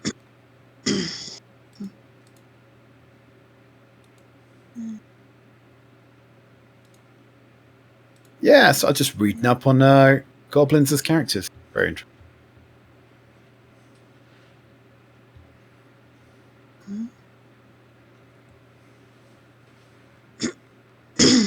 Right, where were we? That room. That thing. Would my Yes. character know if this is eatable? Or would my character have seen this before? You know, there is an entire series on Netflix called Delicious in Dungeon, where they go around eating stuff they kill in a dungeon. So, like the t-shirt says, you can certainly try. If you pull out a knife, you can spend some time butchering this thing, and maybe the meat will be edible, maybe it won't. We'll figure that out later. I will chop off the good portion of its head and take it with me. Right, so I want you to make me a... It's going to be a nature check, I think, if you're trying to butcher something. You're carrying that.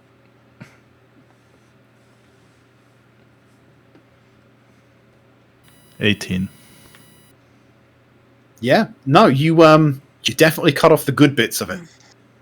Sever its head without a problem. So yeah, we're going to make some broth with that or something. Is that a branded beer glass I see, Sarge?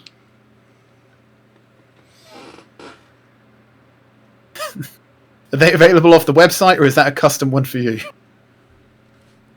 They are available through the Twitch store, I believe. There we go. Instead Anyone of want some online. branded merch? Right. Okay, so Lazelle's essentially found the only thing in that room worthwhile. So she's now got a magic 8-ball statue. There are doors to the left of you, doors to the right of you. What are you doing?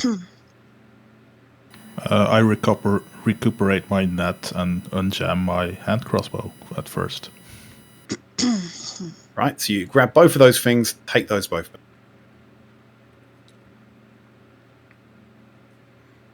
Did you say there was a door right next to me? There's 2 doors. So there's one there. There's one on the other side there. And obviously there are some, well, one there and one there, back where you came from.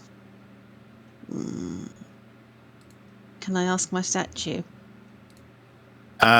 You can ask it a question.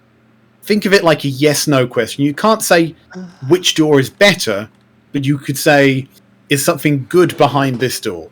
Bad behind. Yeah. Is something good behind the door to my left? What do you class as good? Having nothing attack us. Okay, so is there nothing to attack us on the door to your, by the way, left or right? I'm just going to put you here to make it On my, oh, for fuck's sake. On my right hand side. right. So, magic statue on the wall. Is there anything harmful in the next room? Right, so it's a single-use spell. And how does it... So, telepathically, you receive a response. You're filled with the sense of light, the sense of brightness, almost like this statue is of Landfander. Right? And you get the sense that what's on the other side is good. As in, there's nothing to attack you on the other side of that door, is what you get the sense of. And with that, it's one use of augury is used. Mm-hmm. That's okay. So now it's just a perfectly ordinary solid gold statue. I shall put that. Ordinary. I shall put it in my backpack for safekeeping. Right, so you don't think... Are you going to communicate that to anyone? Yeah. Sorry, gang. The door to my... The door on my left, everyone's safe, we can go through it. So you're Who's saying volunteering that to go door first? there, you don't think there's anyone on the other side of it? No.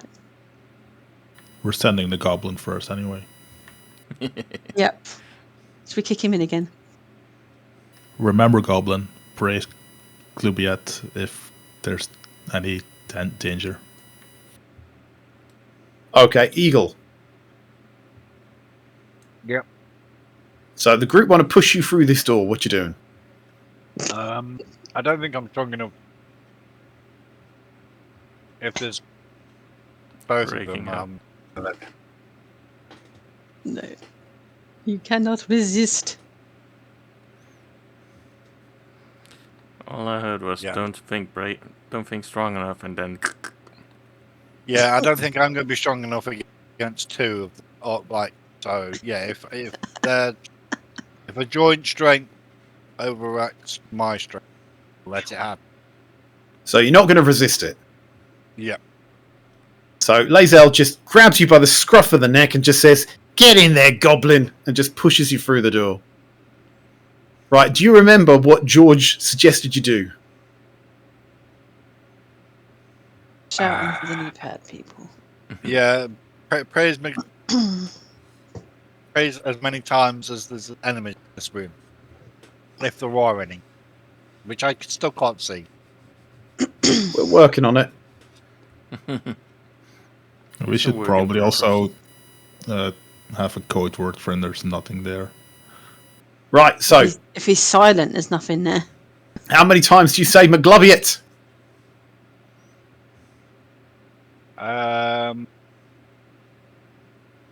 Can't see any.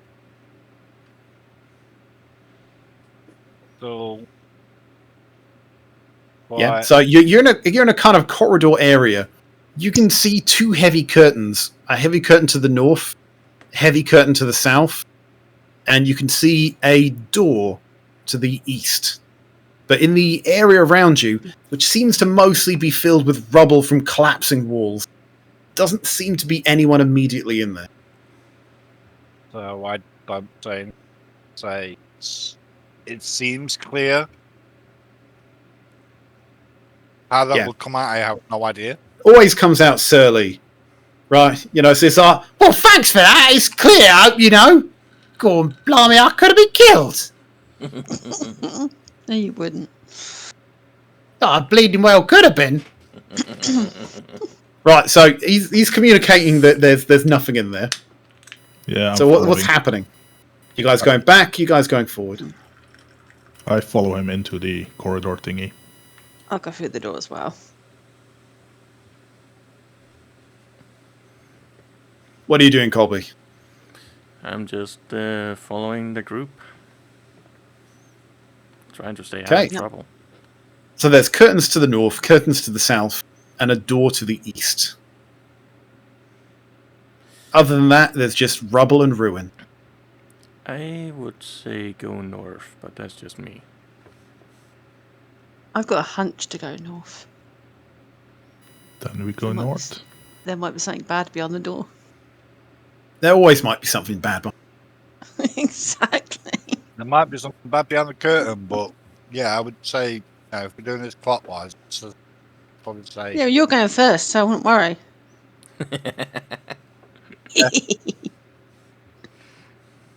Sorry, Goblin. I won't kick you in there this time. You can just walk in there. Just give him a little tap on the boot. Just nudge him along. Go like, go now. In you go. So where are you going? North. Acolyte of McGloblin. McGobliet. go yet north. So are you pushing him through the curtain or are you just walking through? I'm gonna just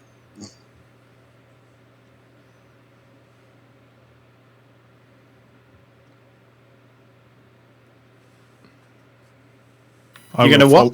I will follow him until the curtain, and then I will wait on this side of the curtain until I hear it's safe or whatever. Okay, so enemies you're there just are. walking in. You're just walking in, Eagle. Yep. Right. Right, so as you walk in there, find this. we go. You see that this tower has almost completely collapsed. Although the ground floor still has a little open space, rotting crates and ancient barrels show that provisions were once stored here. Heavy curtain, that's the one you've just come through, blocks the area to the south, and there's an intact door that leads east. You can also now see that you're in this room, that it is open to the outside area. So the north of this is just a hole in the castle. Almost like if you scouted around the castle, you could have maybe come in this way as well. But other than that, it just seems to be old, just crates full of rotting food. Mostly rotting supplies. Although to you, it smells kind of edible. You feel like you're actually getting a bit hungry. Just say, do I want to eat it? Nah, maybe. Still smells good.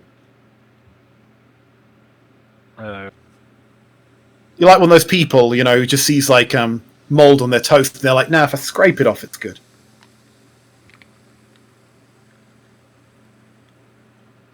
Yep, so not anything. I will carry on. I will say to the group, seems clear, and I'm going to go door. Yeah, so I follow him in the room. Yeah, and me. If I could. These invisible walls, right? Right. Might as well push on then. Go right. Do we investigate the crates and stuff for any more magical brandy stuff? You could, if you wanted to. Forgot he's Yeah, got you that still have 16 little glasses of magical brandy. Yeah, but Well, should I just say brandy? can we investigate this room first? Like, if Yeah. there's any... Roll.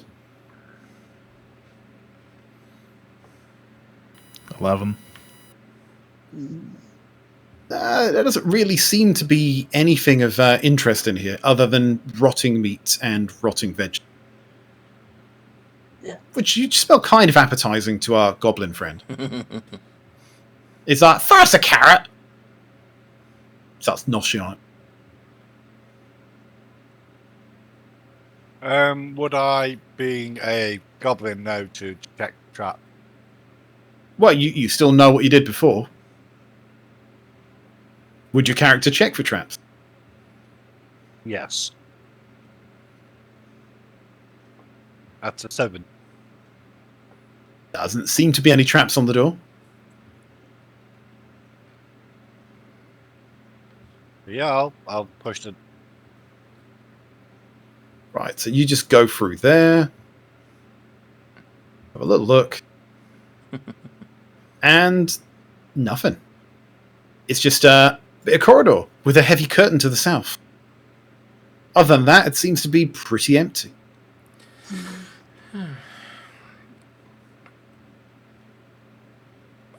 So yeah, again, I'll go with it so far, and cool. So only got half of that.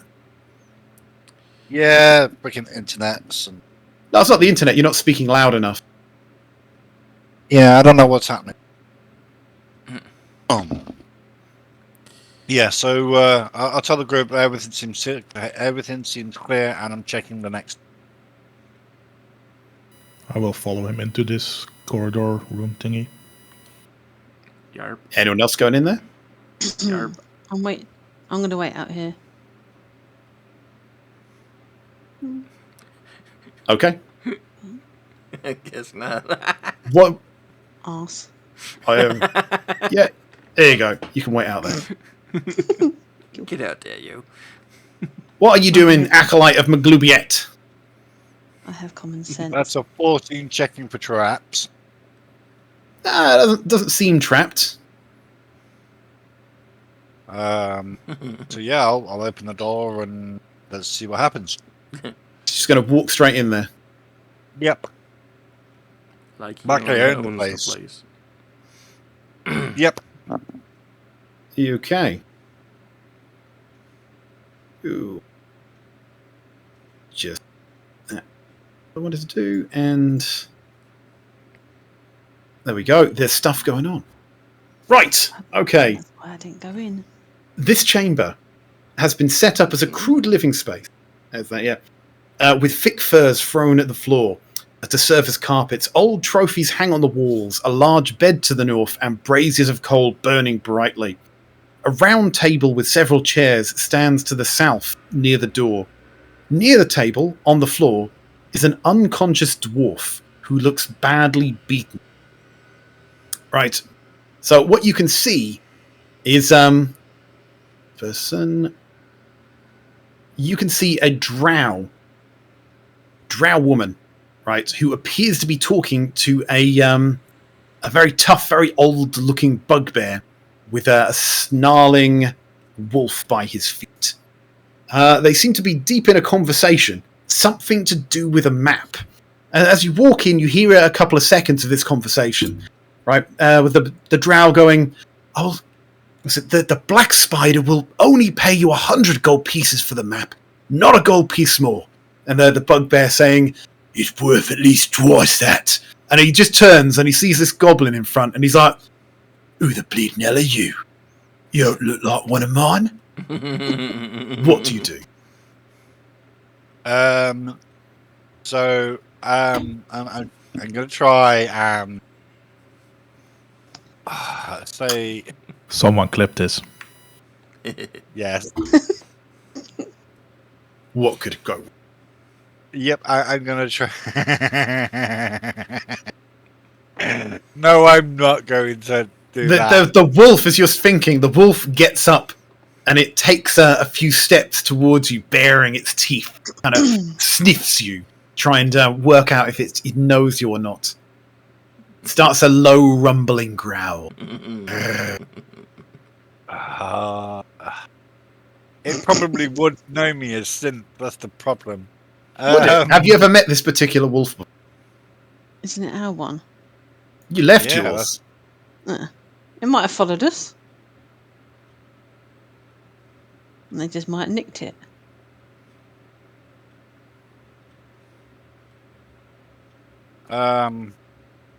Yeah, so I'm going to try and say that I'm friendly and see what happens. Yeah.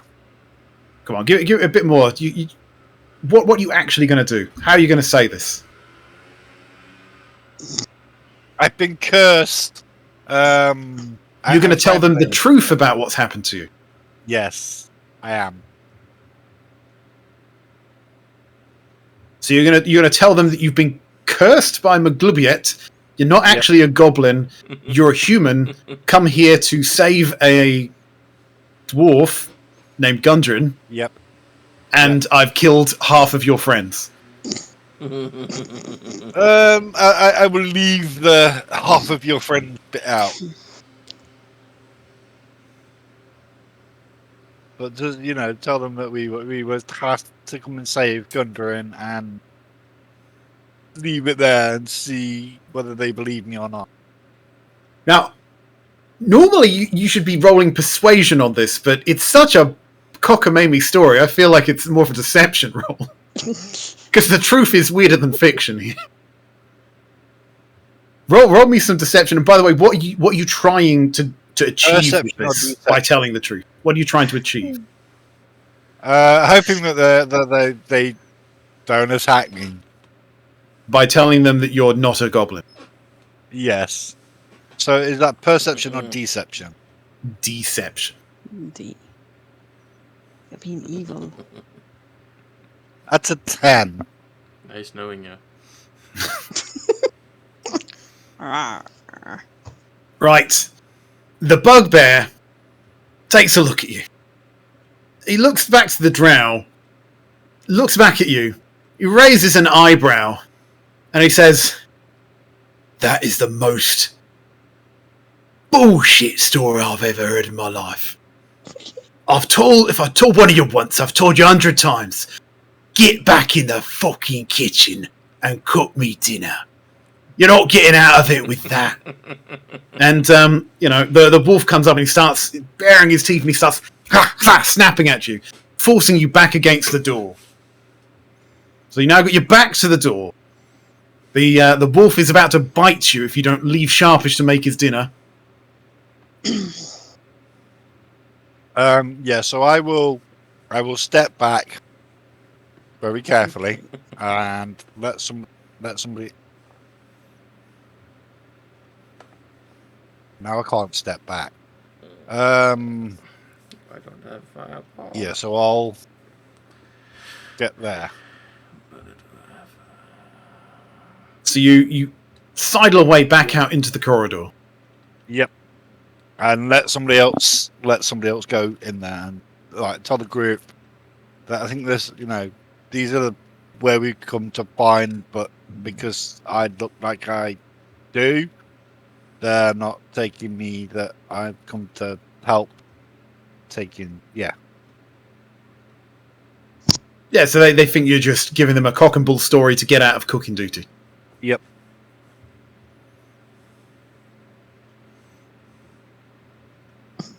But you do say that there's an unconscious dwarf in there.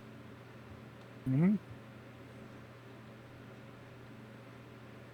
Lae'zel, of course, hears none of this, and she's in the other room. Mm-hmm.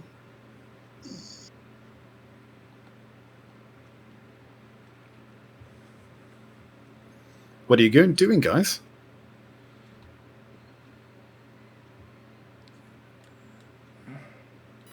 Well, I want to push the goblin back inside. You can certainly try. into the next room or back in with No, the no, 100%. If you want to push him in, you can try and push him back in. After just telling you, saying, No, you give him instructions. Goblin, do this. Just shove him back in.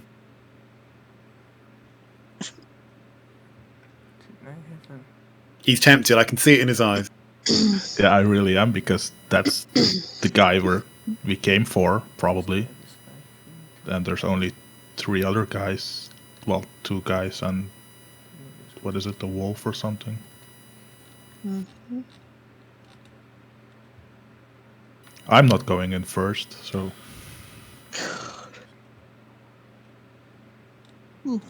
So I would look to Colby, and I sign to him that I want to push the goblin. maybe look at Lae'zel for her approval. Oh, Lae'zel's in the other room. Is the door not open? Yeah. I'll come in now if you want. Lae'zel takes a step in. So have we been told what's in the room? He's vaguely communicated. There's an unconscious dwarf. There's a bugbear. He looks gnarled and old. There's a drow. So that's a dark-skinned elf that's generally evil. And they're talking about buying or selling a map of some kind. Right, so kill. It sounded like she was trying to buy it for the Black Spider. Also, what's that number 14 that's in the room? Oh, that's for me. They're all hidden. They just tell me which room description that's under. Oh, okay. Well, I suppose we could see it, so There's so much that you could see. I thought I had an area of effect spell thingy, but I can't really see it. You may have taken it off your spell list, because you can change your spells daily. I have not changed any spells. I do have Ice Knife and Thunder Wave, but yeah. Dunno. Oh well. Was it Ice Knife I used last time? I think probably. I don't know. Oh well. Who wants to go in first and kick their ass? Goblin. Well, to be fair, the goblin's the only person that's seen him. We can just disappear and look somewhere else. Yeah, but this is why we're here for, I guess. It's just me trying to chicken out again. So unless we want to clear whatever is behind the curtain first. In theory, we could walk back to where we came in and clear all the bottom part of the castle until it's only them left. Just saying. You go find the kitchen. You could bring him his lunch. Yeah, Yeah. fair point. Fair point. Can we Send the poison goblin- his then lunch? send the goblin back in. One of you does have a vial of poison. He does, yeah. For now, can I use my pole of collapsing to barricade that door shut, that they can't escape? Right, pole of collapsing. How large does that get? 10 feet, I guess it was.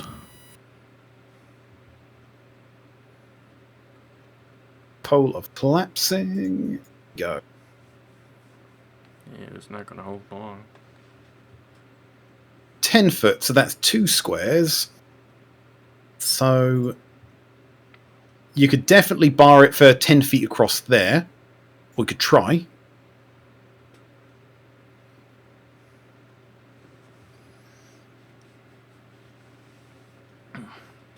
So what's You the could certainly try and jam. What's the Yeah, group's so I did. consensus? Do we clear the rest first, or do we just walk in and go die? Well, I know we're supposed to be saving them, so yeah. We're saving Maybe- the dwarf, not the rest of them. I like to think that that's exactly how he said it. It's like, yes! The rest of them.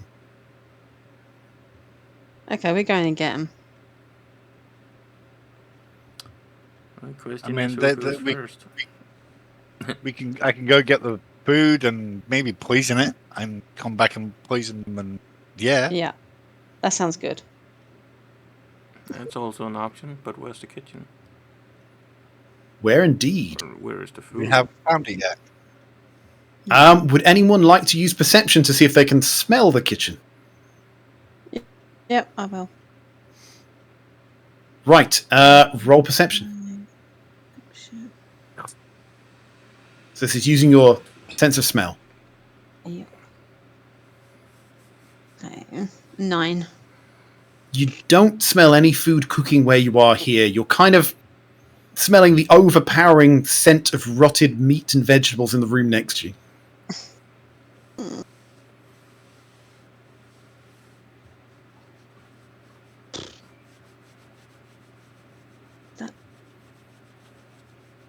There's a little room just next to where the fire was.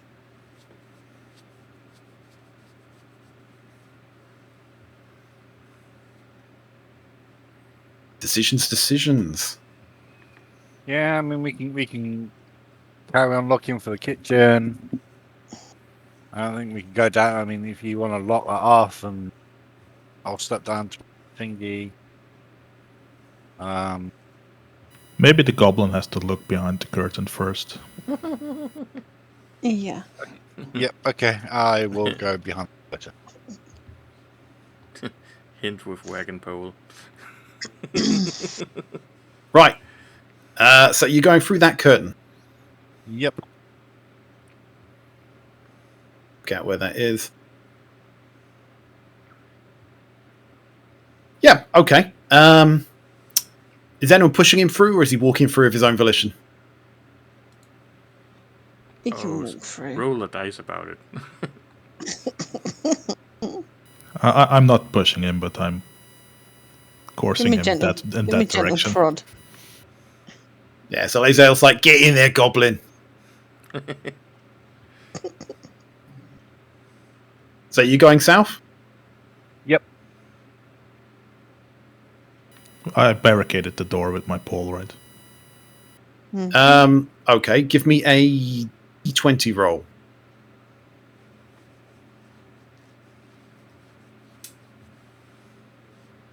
A 3. You try, but not very well. We'll see if it holds. Right, okay, so Typical, I don't have that immovable object thing I could just place in front of the door. Ooch. But that's another game. right, okay. Right. Right, so as you walk into this room, you see a stone brazier full of coals glowing in the middle of a small barracks. 4 straw pallets are lined up along the east wall. The wall to the south. That's right. Yeah, the wall to the south is collapsed, but barred wooden doors in that direction. The wall to the south is collapsed, but there is a barred wooden door, clearly accessible at the south of the room. Curtain hangs, which you just moved through, and in front of you, you see 2 hobgoblins standing guard, and they look at you and they say, "Who are you? I ain't seen you before." So I'm going to say praise Maglubrad twice. So you're like, "Praise Maglubiet! Praise Maglubiet!" They look at you. They kind of look a bit confused. They're like, "What was his name that you didn't ask?" It's like, "Oh, fuck's sake, you're not one of Lupo's lot, are you?" "Look, I like Maglubiet as much as the next goblin, but, you know, you can get a bit much. Can you just maybe, like, fuck off?" No one likes religious people.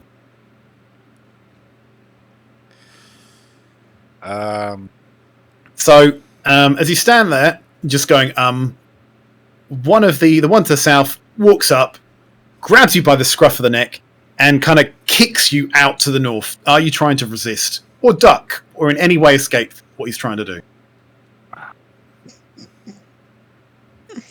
I will try and duck. Okay, so he's going to roll athletics, right? Roll dexterity, so it's acrobatics. Unless you're going to use your strength to try and push back, in which case it's athletics. Athletics. That was athletics. It's only one you roll. So you did acrobatics to try and dodge, right? He rolled a nat 20. So he just picks you up. You try and dodge, but he picks you up with a scruff of the neck, right? So these guys are a lot taller than you. You're kind of in midair, kind of running with your legs going everywhere. You know, get off, get off, get off! Right, but you're not going anywhere because he's just literally holding you up. And he swings back and he just throws you through that curtain. And you just go skidding to the north. And, right, you can take 1d4. So that is 2 points of bludgeoning damage as your head cracks against the wall to the north. Ouch. Oh, there's that brandy buff gone. Right. Yeah, what you doing? Everyone else saw you go flying through there. My head's spinning after that. And Yeah, you need a stiff drink, really, to get that HP back. I try to contain my laughter. This is not how I saw this going, guys.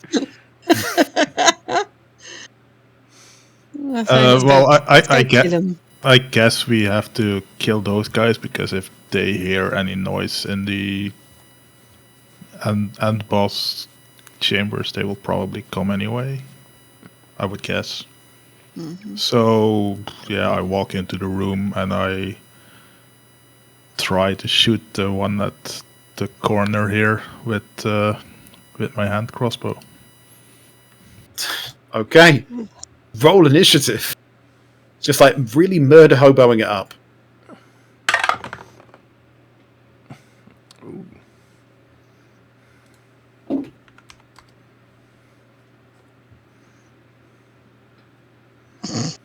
Jesus Christ. My rolling is horrendous today.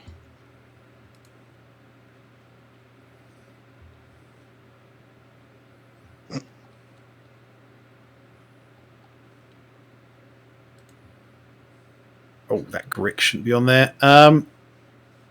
George? Was that a 7 for initiative? Yeah. Right. So you see your friend just go sliding along the floor and just banging their head there. Right? And you're like, yeah, I got this. And you just walk in, and just as you're going through that that curtain, right, the guy is obviously thought the goblin's coming back in, right? And he was getting ready, and he's much quicker off the draw than you are. As he sees it's not a goblin, he just grabs his sword, and he just shouts to his friend, what's it? Folk, warn the boss! Alright, so first one, Let me see. So this one's going to move here for a second. Where's the thing? Goblin. Right. So first one's going to do a longsword attack. That's a 7, so that's going to do nothing.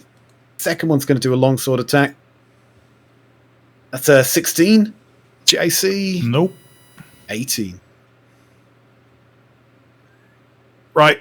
And this one, they both missed. So now this one is running in that direction. He runs through the door. You can take an attack of opportunity, but he is in the wind. Yeah, attack of opportunity with the hand crossbow, I guess. Opportunity attacks have got to be with a melee weapon. Scimitar then. Whereas this, you can't do it with a spell. Yeah, I think it's got to be a melee weapon. Yeah, scimitar. Okay, roll to hit. 18. That's going to hit. 8 points of damage. Okay, so with that, he turns his back, he starts running, and you get a scimitar slash against him. Right, you can see it's done some damage. You can see blood pouring down his back as he disappears through the door. Right, and the turn order's disappeared. There we go. Right, Colby, what you doing? Looking for my mouse, there it was. So, you say he's running. You see nothing at this point. He's on the other side of a curtain. Yeah, okay. Yeah, curtain. I didn't see the wobbly thingies. Brr. In fact, let's just move this a little bit to make sense. Well, I assume I heard the noise. Yeah, you can hear the sounds of battle coming from the south. The curtain, because it's not a door, it's not like you open it. The curtain has fallen back into place as George has walked through it. There's no clear line of. Yeah. I will go down and have a peek inside. See if I can see the guys that he's now in battle with. Yes, you can certainly put your hand around and pull the curtain open, and you can see these two people fighting.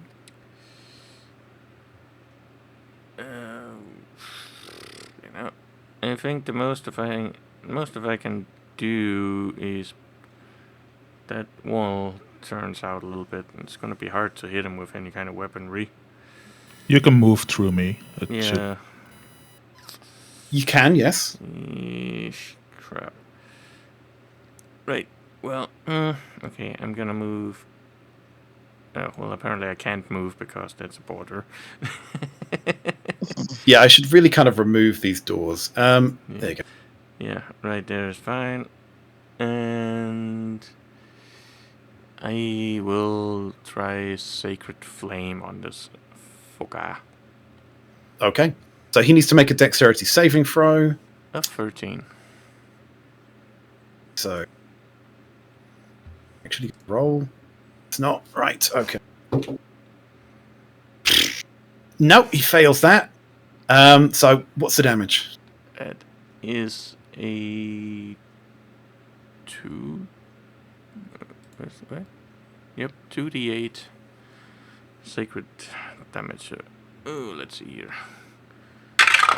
Ooh, 12 sacred damage. Okay. So he's just engulfed in sacred flame. Right? And he's just literally just burning on fire, but he's still standing there. Yep, and it's just a cantrip, so. So, yeah, I guess that. Yeah.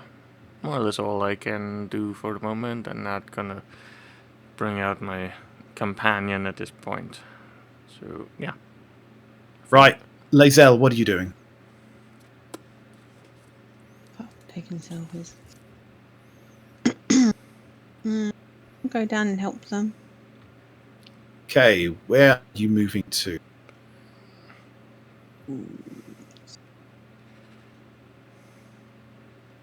I was thinking the corner.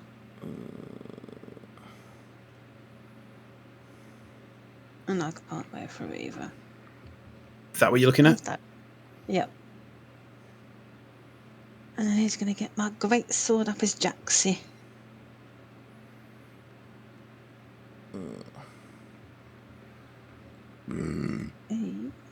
19 to hit.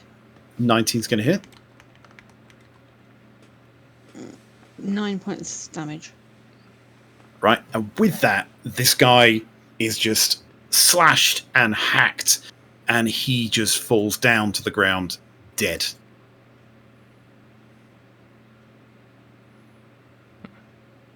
What else are you doing, Lazel?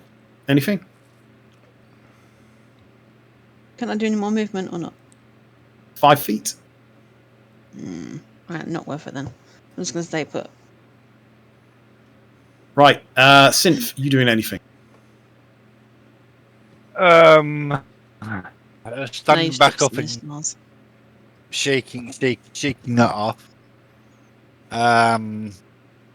The sounds of fighting to the south seem to have died down.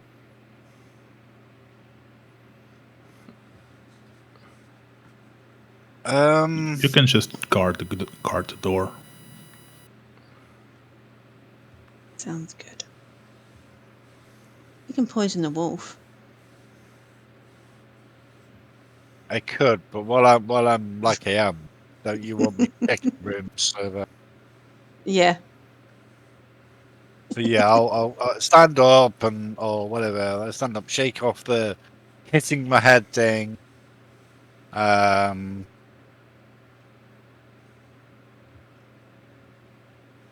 Can't hear you?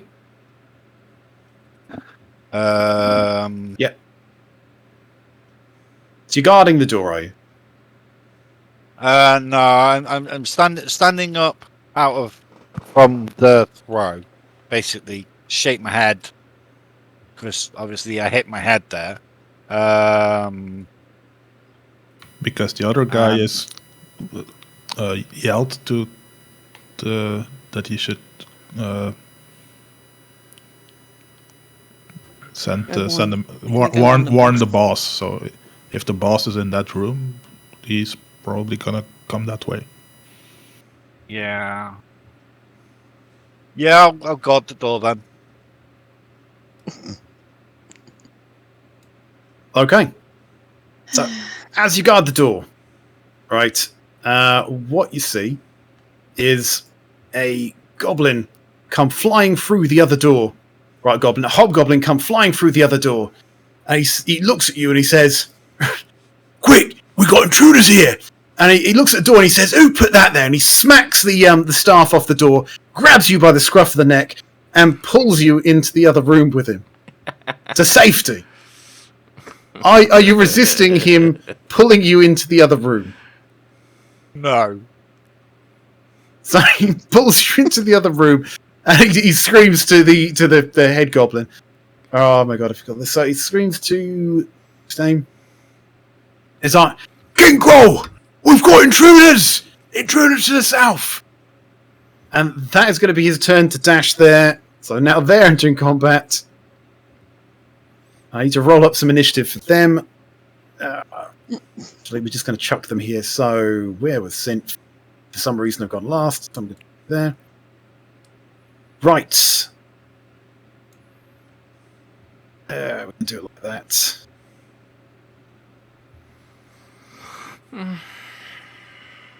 Okay, so they're just operating on their own initiative there. Right. Yeah. So this guy is going to move to the door. Wolf, they're going to chuck you in the back there. Wolf is here, and the drow is looking a bit shifty to the north. Right. What are you doing, if anything, Synth? We're going to put you just below the hobgoblin. Actually, no, you were just... Where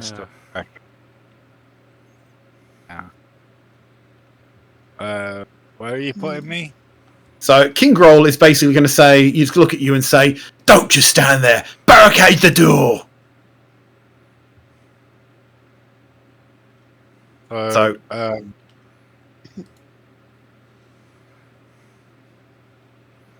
Yeah. What are you doing? Oh, I ain't gonna regret this. Oh, this is gonna hurt. I can see me dying on one.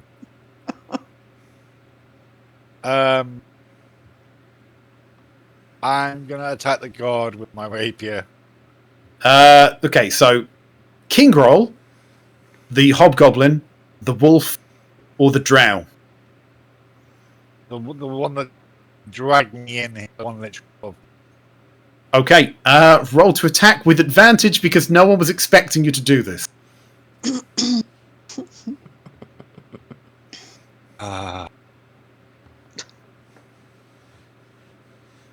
Okay, with advantage. Wait a minute. Wow! Right, and your second attack.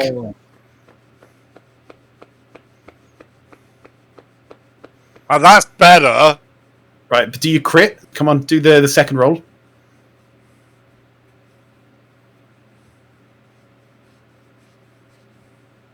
No, so you got one hit, so roll damage.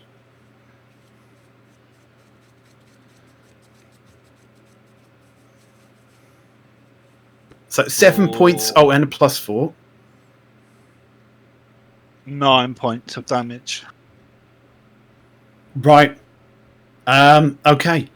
So the hobgoblin, having been stabbed in the back, right, and he looks very bloodied, and he turns around and he says what must be like the hobgoblin equivalent of "Et tu, Brute," which is probably like, "You fucking what, traitor, traitor."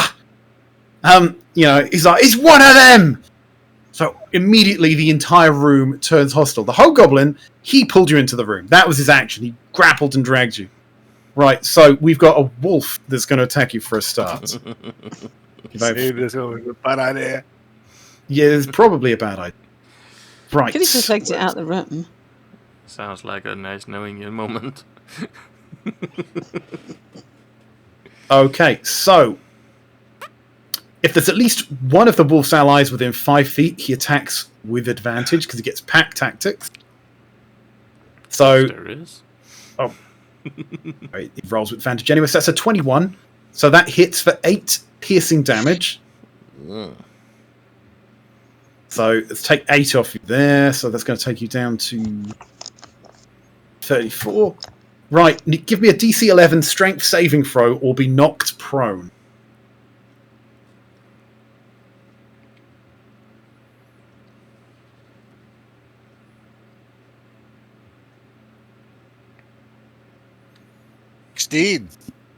That's probably for the best, otherwise they would have all started hitting you with advantage.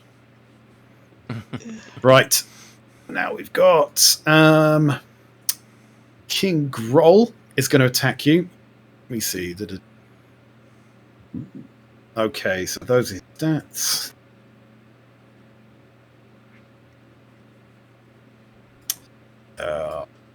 Coming up.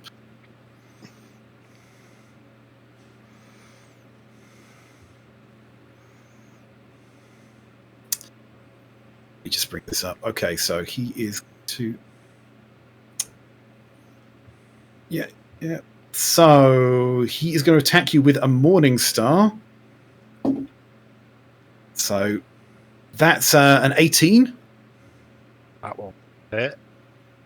Okay, so he gets 2d8. It's going to do a lot of damage. Where's more d8s when you need them? Plus... Yeah. So that's going to do 9 points of damage on you. So that's taking you down to 25. You're looking a bit bloodied. Included there. Right, and then the last one. Just up.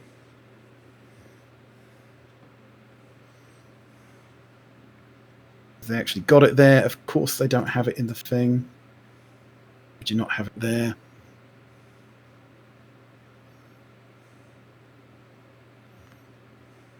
Okay, their stat block.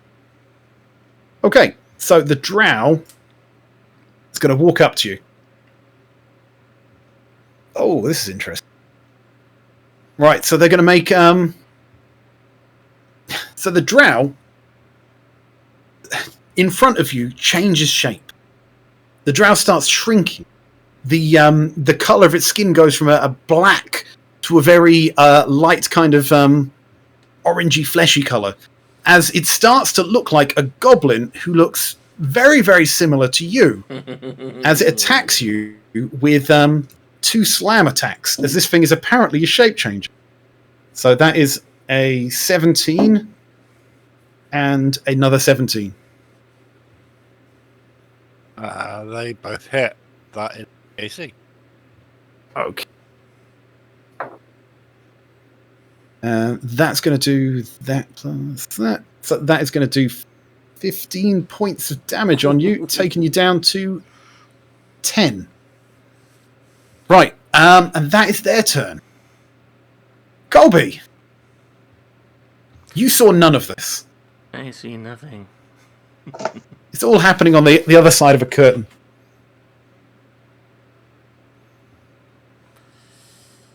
Yeah. That's a good question.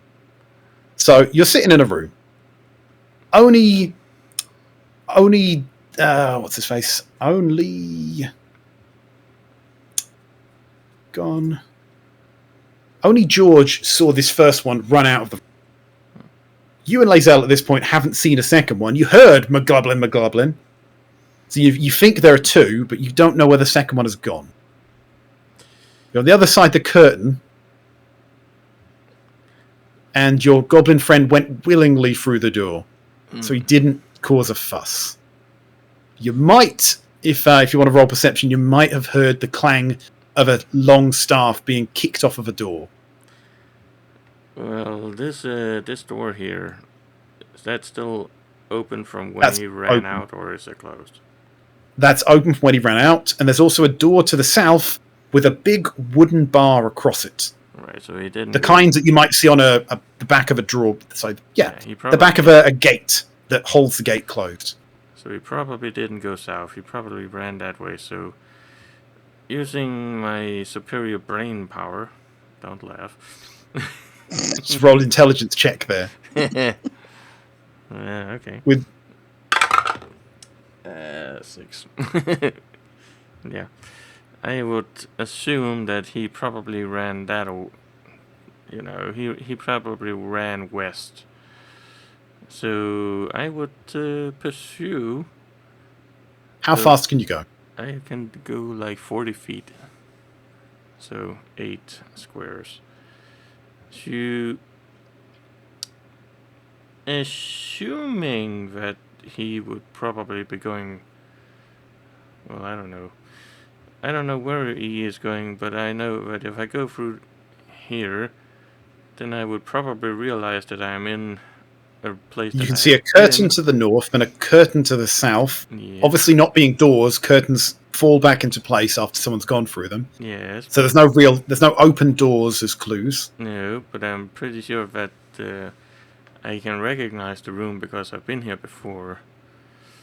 So I would go north 3 spots, which I can't do because of that goddamn thing.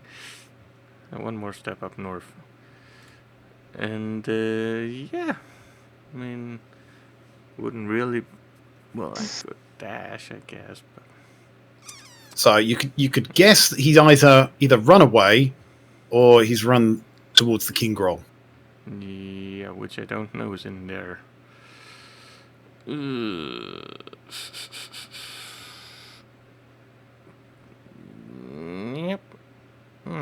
That's a freaking good question. What do?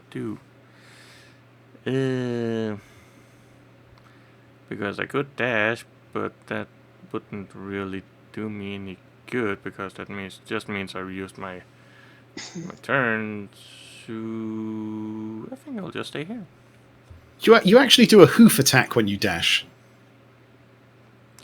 Yes, but It's a centaur thing. Yes, but it has to be. Is it 30 feet straight line? So. Anyway. Charge hooves. Yeah, 30 feet straight towards the target.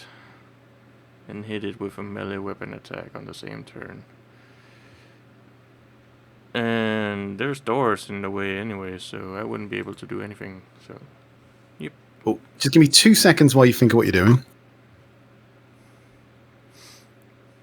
Before his bladder explodes.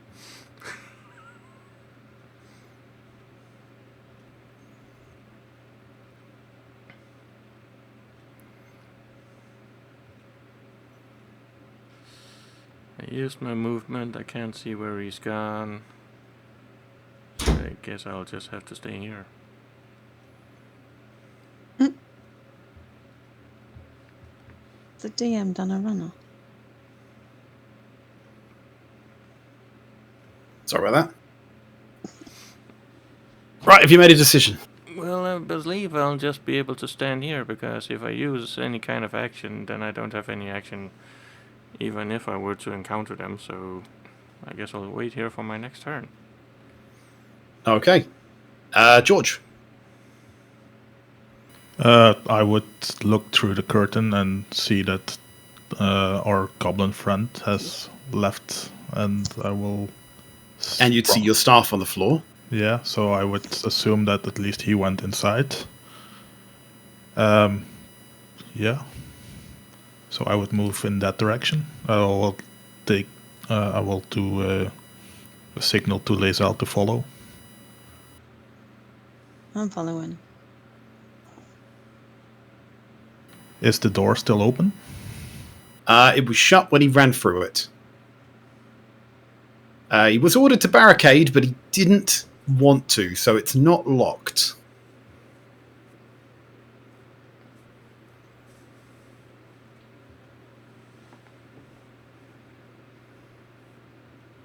I will open the door. Okay, you see two synths. One that looks incredibly bloodied and one that looks fresh as a daisy. And everyone seems to be wailing on the one in front of the door. I would assume that's our synth then. So the hobgoblin was still alive, even though I He stabbed looks him. bloodied, but he's still alive. Yeah. I will shoot him with my hand crossbow. Are you praising McGlublin? I am not praising McGoblin. So McGlubiet. Praise McGlubiet. I can't move anywhere else. Jeebus. 18 to hit. Let me just check their armor.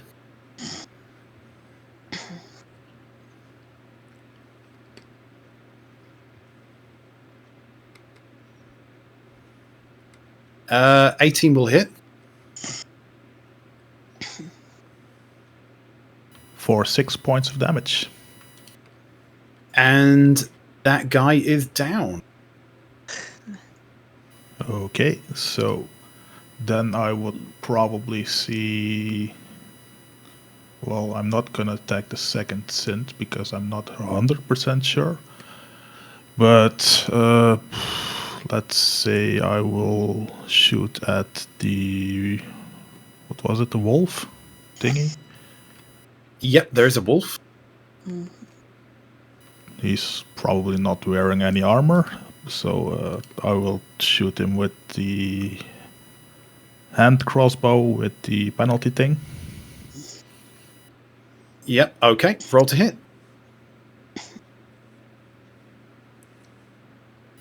17 minus 5 is 12 to hit. He does actually have a higher AC than 12.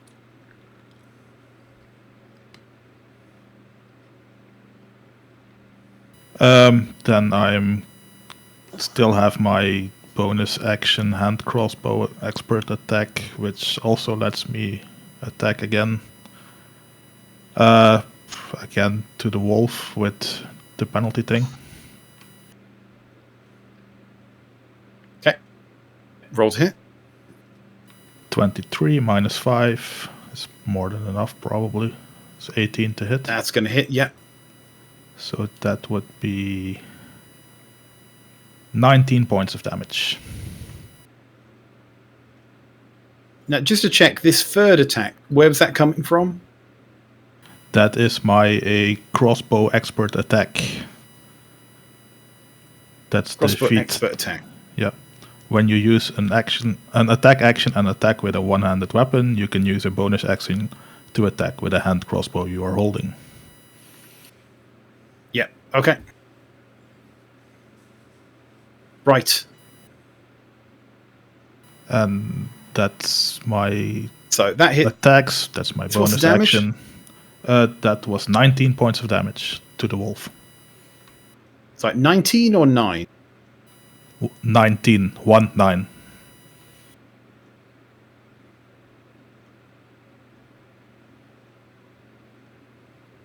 So with the penalty of the Doesn't say sharpshooter... 9 on the...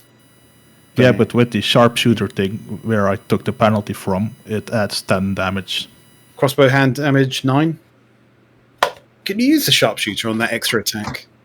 Yeah. Yep. Yep. Okay, so 19. Right, so the wolf is down. Okay, any other attacks? No, that's enough. That's the end of my turn, I guess. Lae'zel, what are you doing? Oh, I can't move anywhere else because I'm stuck. Thank you. I don't know what else to do. I've got So a there's a level bit 2. of a traffic jam going on. I know. I can You use can- level 2 teleport. You But can then I move don't through. wanna get You can killed. move through me and send it into the room. My health isn't brilliant. Need to drink more brandy. Yeah. I'll pick some more brandy off you first. There'd be an action, unfortunately. Okay.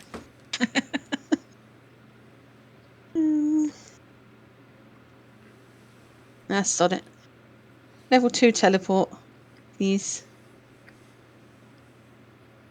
2. Right. Did you say that's a once per day? Your Misty Step, which you used in the other room. Yeah, hang on one sec. It says casting time 1 bonus action. Once per long rest.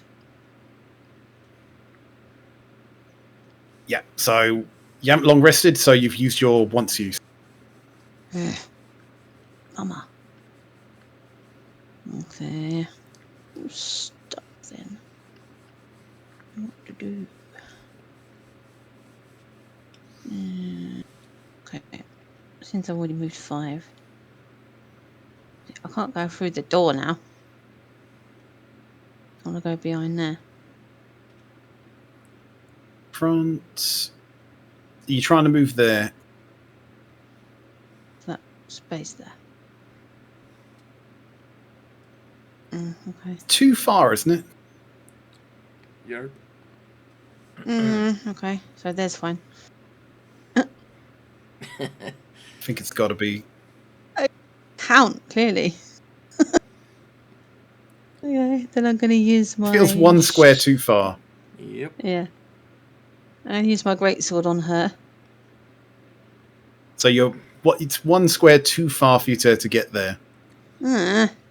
You've gone there, so you're at 20. You could go and stand Thing right is, it's next to her, but then you would take an attack of opportunity from the Exactly. king guy. I won't be attacking nothing then. Plus, that drow looks exactly like your friend Synth. So there are 2 Synths in front of you. Well, my gut's telling me it's not the front, not the back one, because the front one's looking too blooded. Guts. Do you really know which is which? Particularly, but I wish I think had a I'd make you fire. roll for it. I'd yeah, make you roll intelligence check if you're going to try and figure that out? Yep. Oh, intelligence. I didn't ask how big the Give you room was. DC I said 13 intelligence. Just attack the goblin. There you go. Which one? It's a goblin. First one, then the other? I don't know. Well, one looks closer to death. Let's attack him first and then attack the other. Kill them all, let God decide. But I don't want to attack the one that's close to death.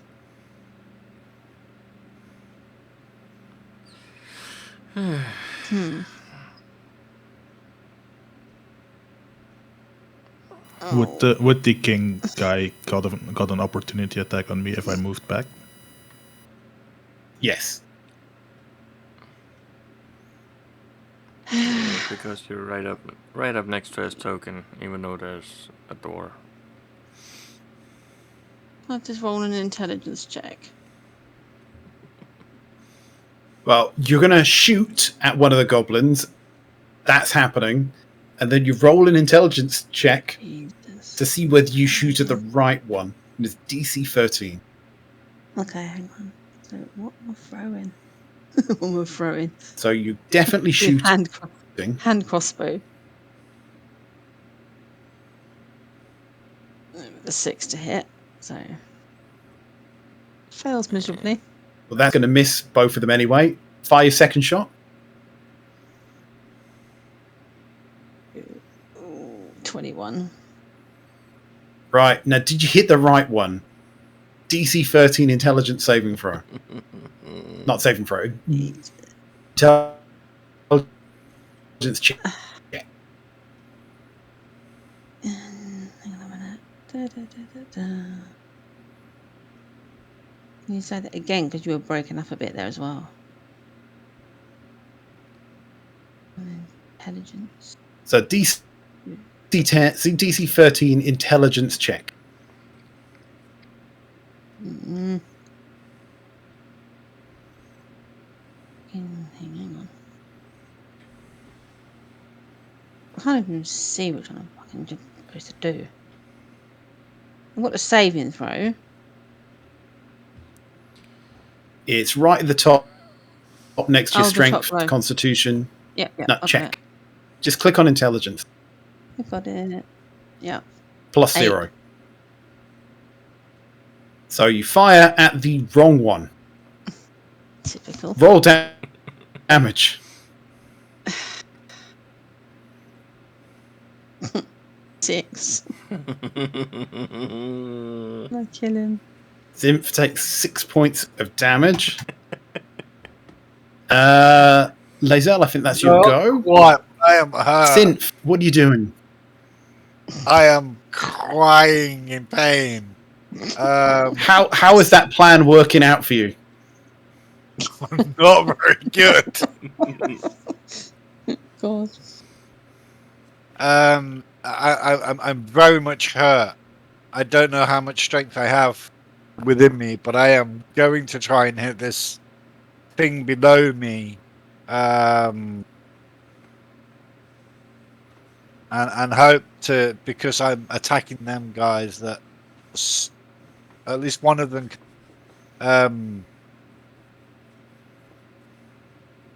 Is the door open or not? Door is open. Okay, so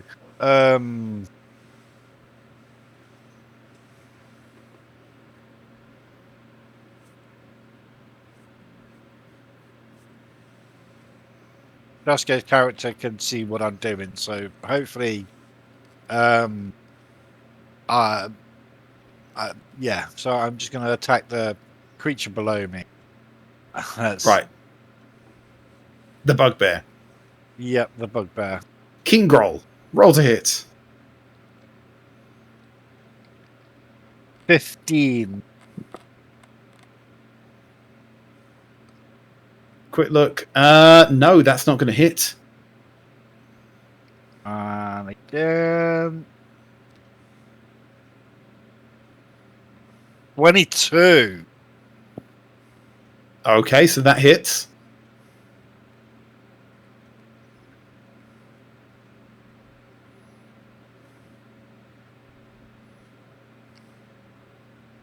12 points of damage. Okay. Right. Is that the end of your go? I don't know if Are I you have any moving? more.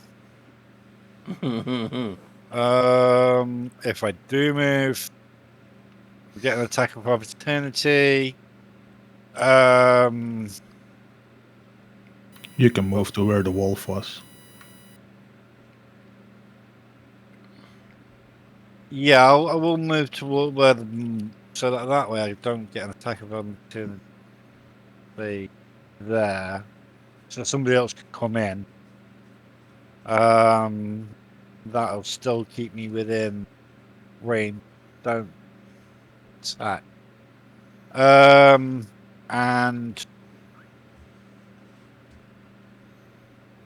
do I get anything out? Yeah. Bonus feat.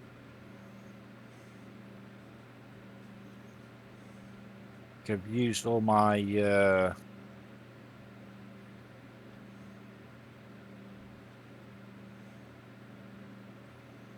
Yeah, I don't think you've got a lot you can do. just say I've got a per specialist one, but I don't know whether I'll have that. I've used both my Sorry, what are you looking at?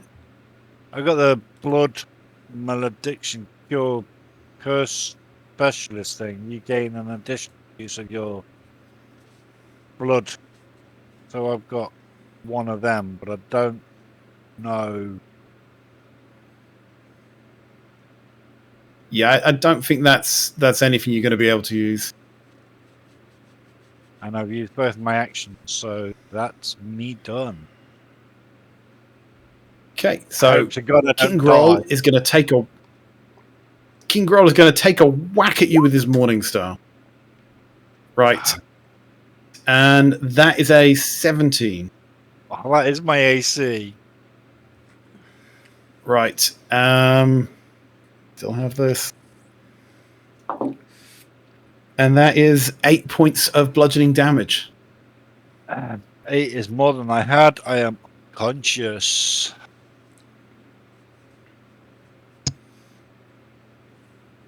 Right. So the other synth that is sitting there is going to look at you, George, and it's going to say, "Thank God he's done! Now we can take care of King Groll, George! Come on!" And he runs over and he attacks King George. So King Groll. So, right. Nice. Where is his stats? Okay, so he's going to do with multi-attack, and that's not a D20. That's a miss. That's a hit for him, and that is... Oh, D6 is flying. Yep, and that is 7 points of damage on the bugbear. Colby. Oh, crap, it's my turn. Okay.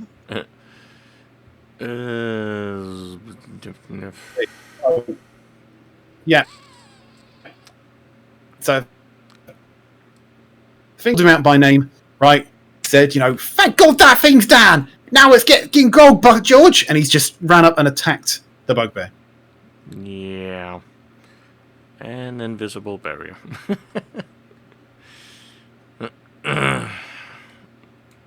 Don't you just love that thing? Well, since I was a little bit away at that point, so I didn't see or hear that, because I was in the other room, I would assume that this is our own.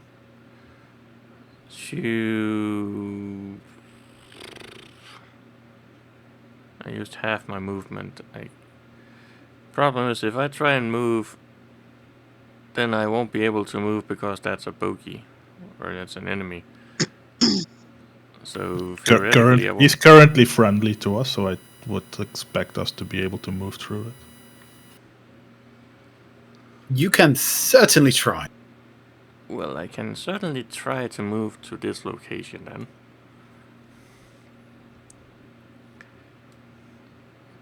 So where are you trying to move to? Right, that Because would freaking take stupid you... wall.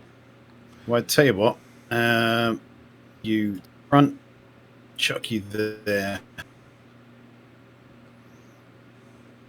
Otherwise, you're going to take an attack of opportunity. Yeah. Let me see. That means I am out of movement, so that's okay. I will use something on this bugbear thing, which I don't know the name of, because role playing. Too close for crossbows. Nah. Let's see.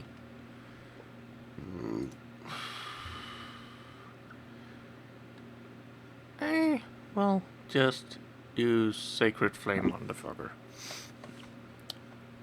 Cantrip. Right. Okay, so he's got to make a DC 13 save. Good guess. That is a fail. How much damage does he take? He takes 8. Okay, he's looking bloodied.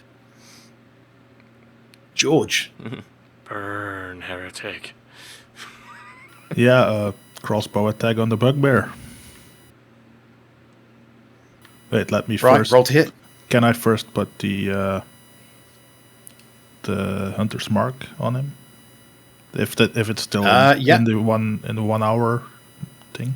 Yeah, it's a bonus action. Hunter's mark on him. Yeah. So hand crossbow attack without penalty. 16 to hit. It's going to hit.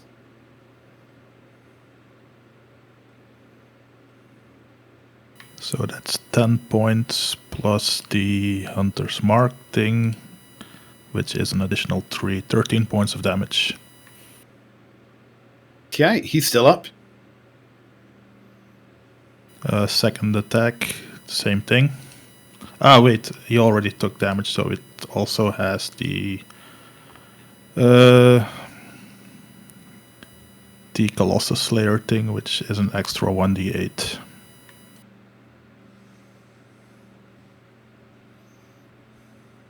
Which is 2 extra points damage.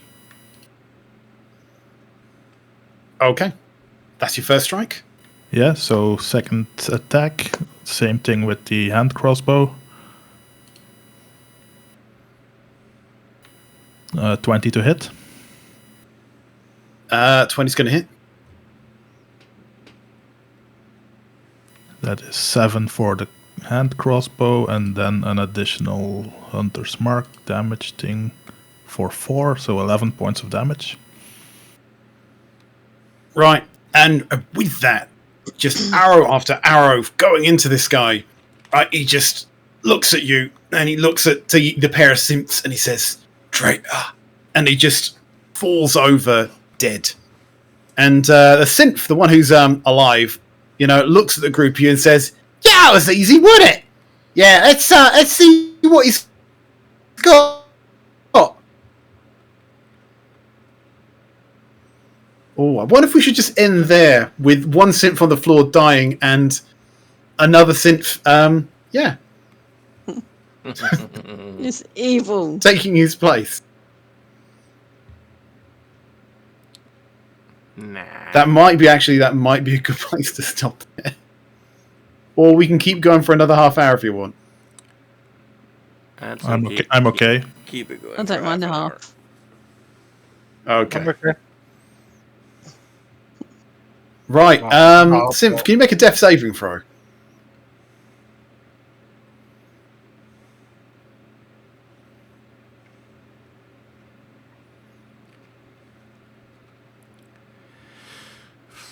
$17, that's a success. Yeah, so you part the way onto stabilizing. Okay. What are you guys doing? Well, Other than Sim.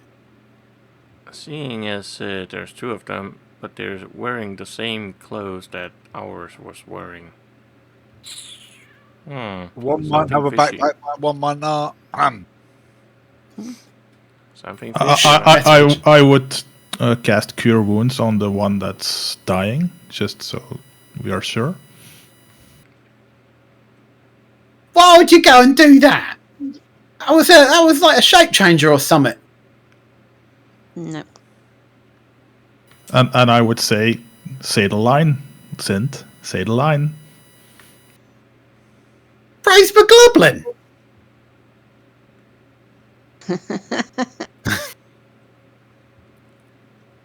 So honestly, would you use Cure Wounds or would you stabilize him?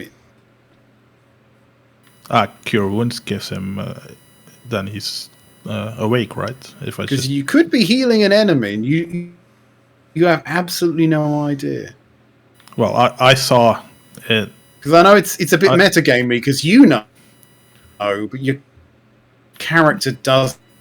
But my character saw him, and the one saw the other people attack the now dying Sint. So unless they were attacking one of their own, you saw both simps attacking the bugbear.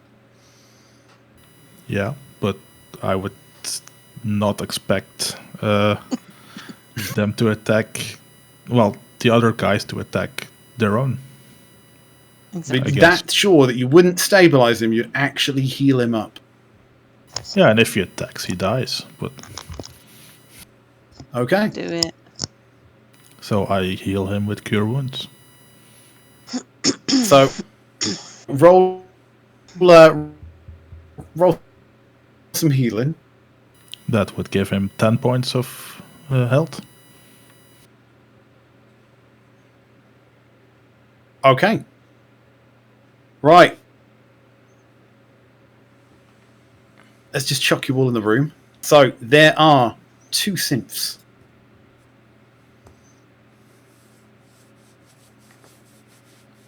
What are you doing?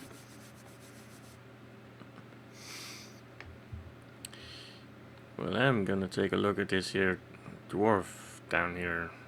And see if he's gonna live or if he's gonna...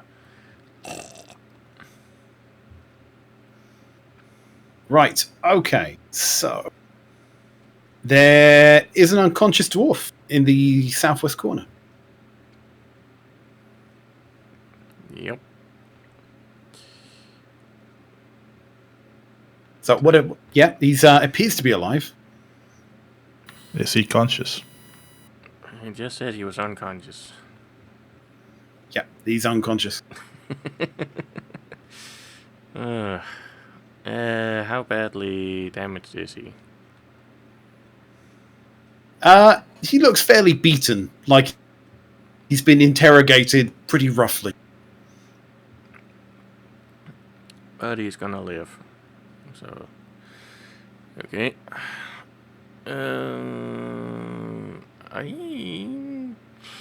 Nope. I want to figure out which one of those is friendly first before we do any healing things.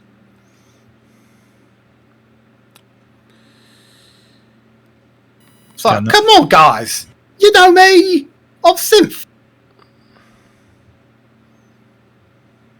Don't you remember that time that McGloblin turned me into a goblin? Good times.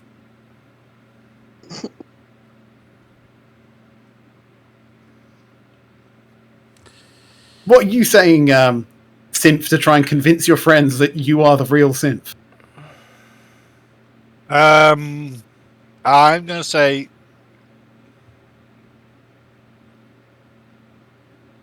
praise. Yeah. McGoblin? Praise McGloblin. Yeah, so that they know that there's still an enemy in the room. And like the other one. As you're saying that, you say praise McGloblin, and the other one goes praise McGloblin as well.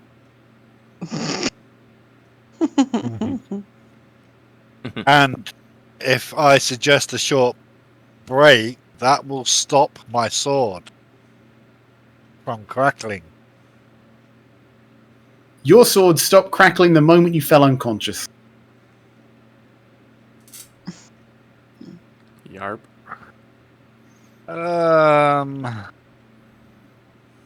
I would just say I'm sent. I'm going to Yeah, heal well, this mystery's the dwarf thingy. not going to be solved anytime soon. No, Well, it's not. we could just ask them, what were you before you were a... I can't even remember what they are now. Because there was no way in hell she's gonna know what he was before. Nah. I was a human, you know? This guy's not human. Stab him, you find out. Come on, guys, it's me.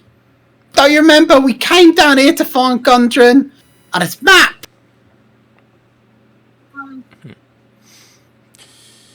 You know, Speaking of but how would math, I know this if I weren't the real synth? speaking of map, I'll tell you, you can insight check this if you want. So I just lost the map. You tell me. Would the shape change? That's what we're here to find out, isn't it? Would they return back to his own thing if he is unconscious? Ah, nah, it works. What I Shut look up. like? Some sort of unconscious monster expert. Shut up.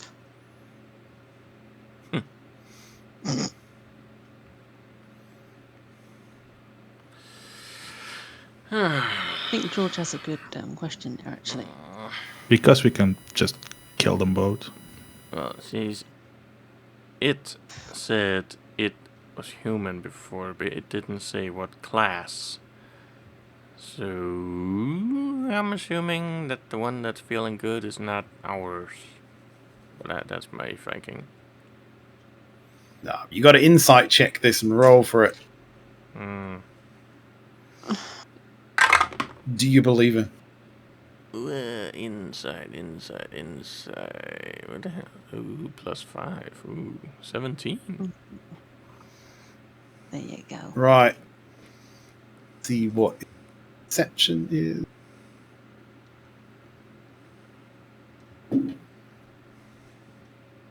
That is a 17. As a re-roll, I think. It's deception and insight. Well, okay, 17 plus 5, so 22. Come on. This is 17 plus 6.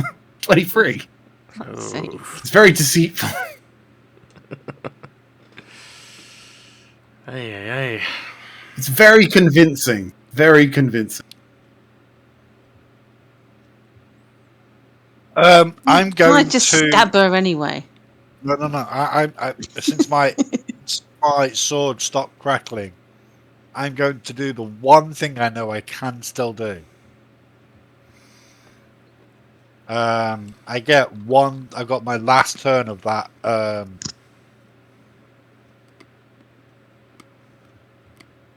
Blood movement. I get one more, and it hits me for 4.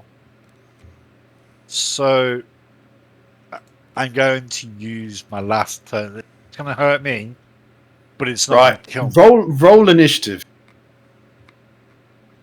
So as you get your sword out, because you got to pull your rapier out to do this, right? The other simp says, "Look out, guys! He's going for a weapon!" and charges at you to save his friends who are about to be attacked. Roll initiative, and let's see which of these happens first. Right, I'm going to roll initiative with a different character so you can see this in the open, because they've one of these things. Oh, that's low. That's So we've got to 3 plus roll another initiative. bit.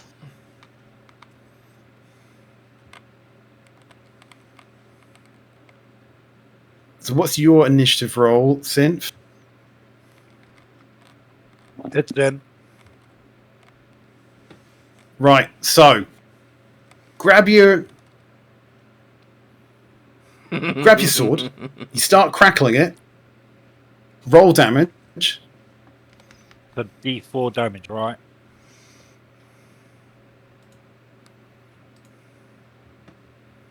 It's a D6 now, actually. Oh, okay. Let's clear that. This is gonna hurt. D6. Oh, that's not so bad. Oh, too much. Okay, you take 1 point of damage. Your sword starts crackling. The other synth is charging at you. What do you do? I'm going to. That should prove it. That should prove who I actually am. Now my sword's cracking, even though I might still be a thing. I'm going to how close?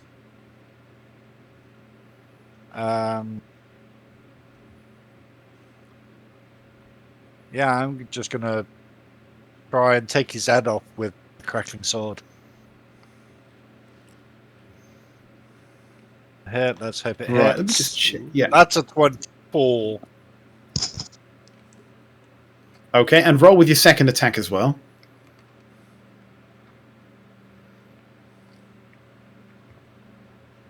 That's a 24. Right, roll your damage.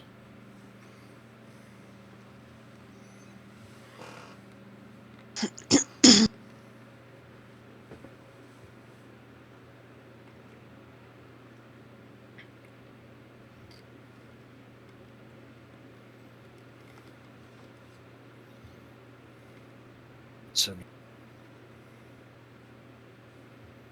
11 for the first one.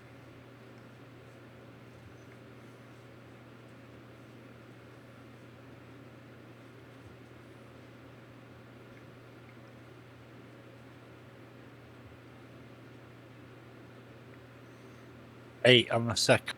So that's 19. Okay. Right, and the other synth is going to run towards you. It's going to do two slam attacks. That is a that is a 26, and then the other one is a 24. So that's going to be first one is 6 points of damage. Right, and the second one is another 7 points of damage. So you are now unconscious. Again. He's used to it. Right, so guys, the synths are fighting each other. One of them has just pulled out his sword and started crackling it. The other one has just punched him unconscious. Right, and he's like, "Woo, guys, that was close. He's about to kill us. Look at that. He stabbed me." I pushed them away from each other. Well, one's unconscious on the floor. Well, yeah, I pushed the other one away from the unconscious one. Look, guys, we should kill him now. He's just gonna come back alive. Look, I know a thing or two about monsters, being a blood hunter and whatnot. And that thing, trust me, is bad news. Look, if I ever steered you wrong, don't you remember that time clearing out those redcoats? I mean, I saved your lives 12 times over. So I would say, okay, the price for believing you would be, let me check.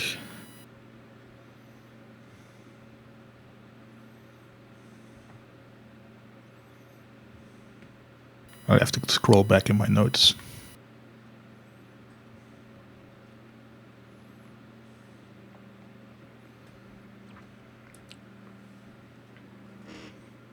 Would be 3 diamonds.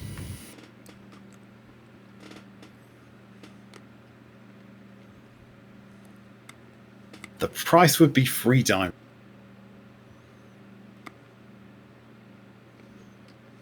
Right. Because Synth pocketed 3 diamonds when we, after the sacrifice to the dragon didn't go through. He pocketed them. So I would guess the real Synth would have 3 diamonds on him. Did you keep the diamonds or did you convert them into gold, Synth? I think I kept them. I think I just put the gold amount in. Oh, it's one or the other. He kept the diamonds.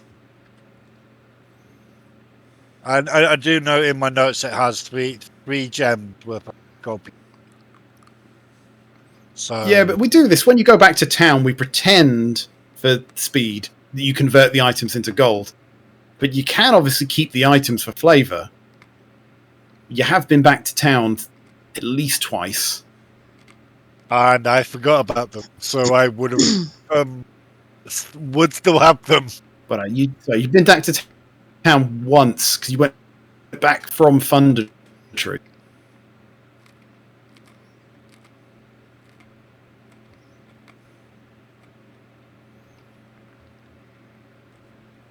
Still got them. It is one of these things. If you're converting it into gold, then it doesn't stay in your backpack.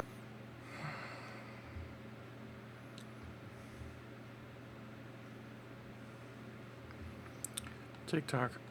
Anyway, so he's gonna look at you and he's gonna say. So he's gonna look at you, George, and he's gonna say, "Look, I don't have those. I sold them when we were back in Thunder Tree. When we came back from Thunder Tree. I've just got gold. I ain't got diamonds."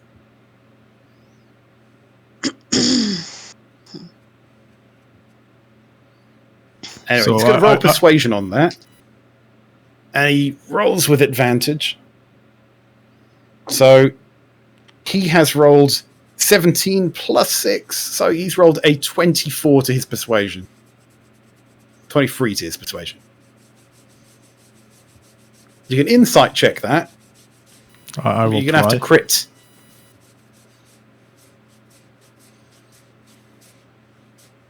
I did not crit. 17. His explanation seems legit, especially with the extra details of coming back from Thunder.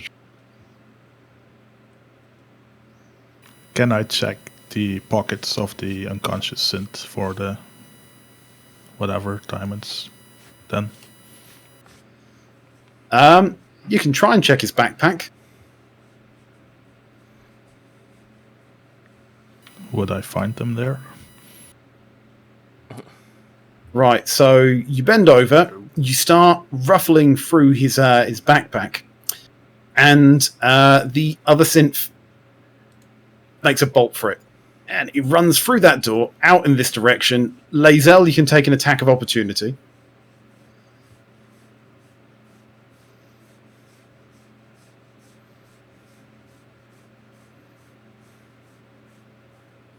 And Colby.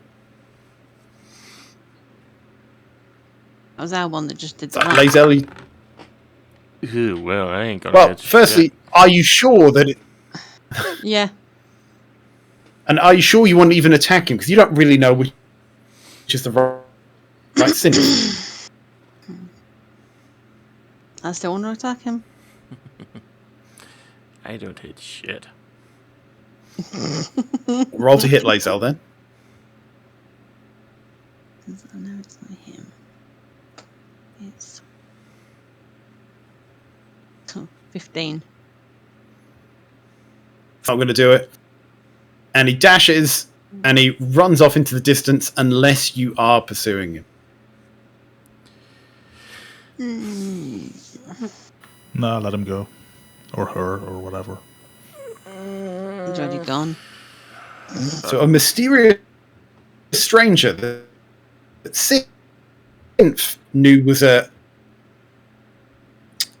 drow changed into him and has now run off before he could get he or she.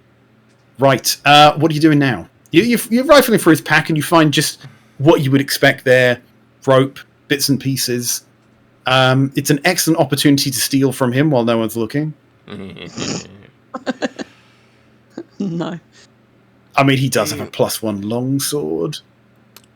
He does have a dread helm that makes his eyes glow. He is still unconscious, correct? Yeah, you can pocket his vial of poison. I thought it was just I would make sure he doesn't die on us. Yeah, he's unconscious. Mm-hmm.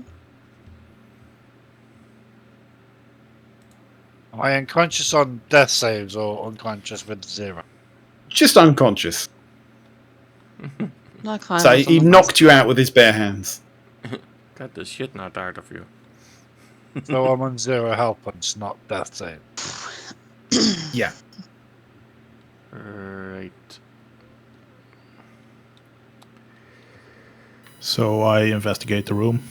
Pretty much. And the goblin and the what is it, bugbear and hobgoblin and wolf. But I don't expect anything on the wolf. Just a meat. Give me some investigation checks, guys.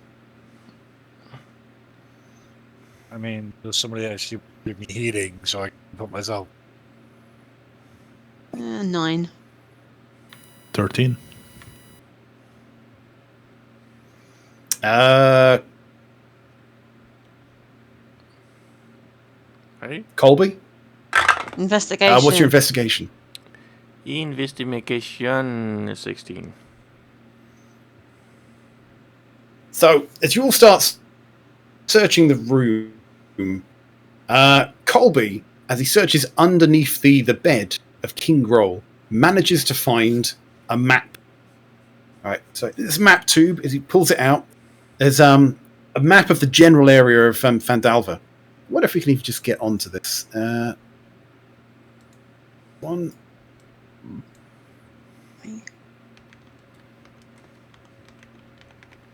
So you managed to find a map of Phandelver, and you can see marked on it with an X is the location of the Wave Echo Cave, a mere 15 miles outside of Falendin, the place that you've been searching for. Jump you back to another map. Also hidden under the bed, hidden under his mattress, you find a leather sack. And inside that sack, you find 220 silver pieces, 160 electrum pieces, and 3 potions of healing. So, are you going to tell the group you found those, or are you going to try and sleight of hand some of that? I am gonna disperse those healing potions to the ones that need them, aka the sleepy heads, because they're probably gonna need them. So you got 1 unconscious dwarf, 1 unconscious goblin. Yep.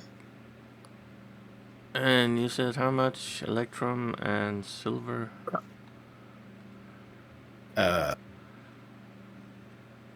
Just copy that. Ross. Okay. 220 silver, 160 electrum.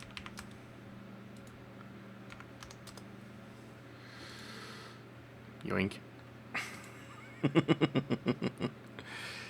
Right, so we will give 1 healing to the Gundren and 2 to our slightly malformed person.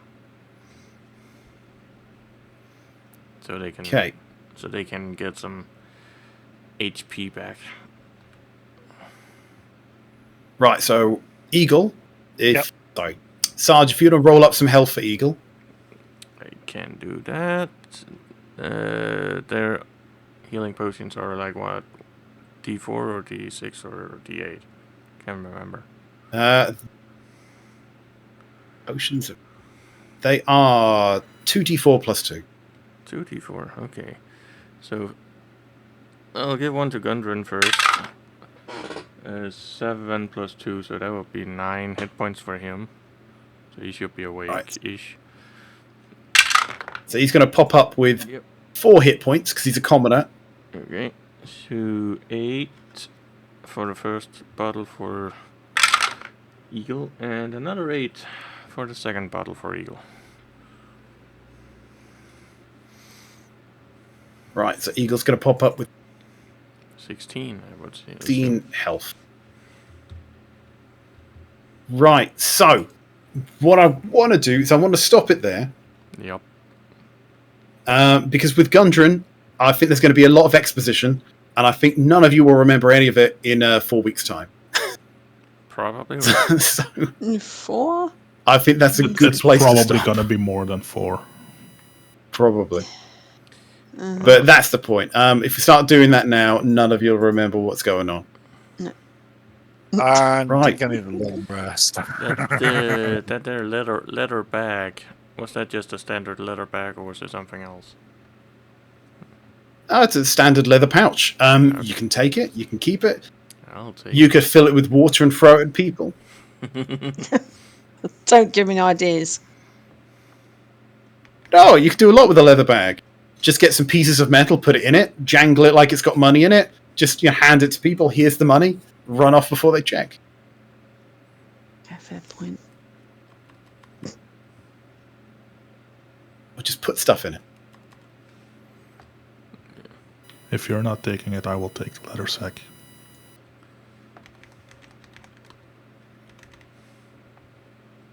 So I'll just keep in it. Leather bag has been added to inventory. Yeah, and that should act like a second backpack. So you should have backpack and then a leather bag. So you can actually put stuff in it on Roll20. Not Roll20, D&D Beyond. Okay. There you go. Probably not. Whatever. Right, amazing. Okay, what are people's calendars like then? Any Sunday is My a good one's Sunday. okay. So Sounds next good. weekend is definitely taken. I'm on a road trip the last weekend of this month, and I'm also busy the weekend after that. It's my birthday. Yeah. Probably. Birthday boy. So the 22nd or sometime for the 13th of October onward. I cannot do October.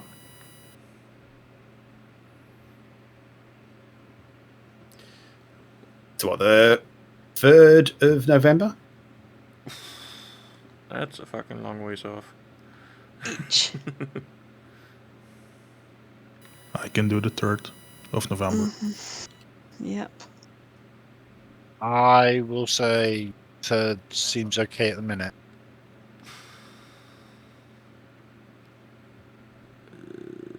With real life issue. Which most of about. You said something about the 22nd. What was that? Just another one that was taken.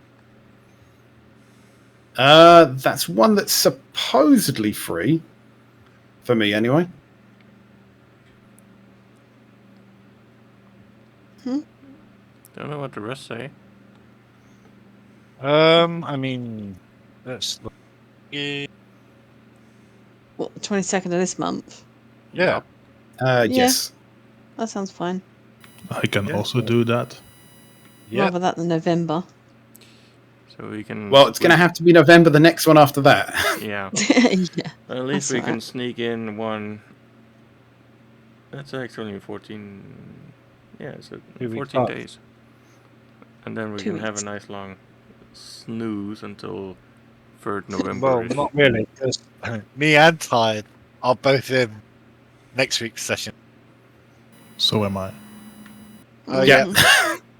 It's going to be 3 weeks on the trot and then a Yep. huge gap when nothing happens in October. Well, Yeah. That sounds good. Well, some This is stuff what- will happen in these October, things but happen. not with D&D.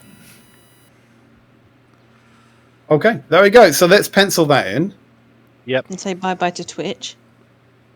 right? Which I haven't been able to stream, unfortunately, today because I'm running my internet off a phone until the end of this week. Yeesh. Yeah, it sucks. hopefully it'll be better next time. You can probably re-see the whole thing on YouTube pretty soon, anyways. Once Gag decides to pop it up there. Okay, right. So, I guess that's it. Yep. I shall see people. Well, I'll see you every I'll see you next week. Even if you're Yep. not Well, yeah. within the For those video. people who happens to be 4 of the people here, we'll be back next week for I said not Rime of the Frostmen. It's something of dragons. Yeah, the Horde of the Dragon Queen. There you go. There we go. So you'll see us all again next week, and then the week after, and then A nice nowhere to be seen for a month. And then there is the Thursday one. Third, Right? by the way. Yeah, but we don't count the Thursday one since we're not in it. Maybe that's still in the wind. Yeah. And since I don't think it's even gone since like March at this point. Yeah. I don't know. The current is set for Thursday, October 3rd, but Yep. I'm not sure if that's actually just a placeholder date or what it is. That is 100% a placeholder date. Yep. So Oh, well. to be confirmed. To be Stick continued. around and maybe we'll know more later. Right. I'll bug the others to find out. And don't forget to Right, visit our guys, merch say goodbye store. to stream. Boom. Bye. Bye, stream. Already did.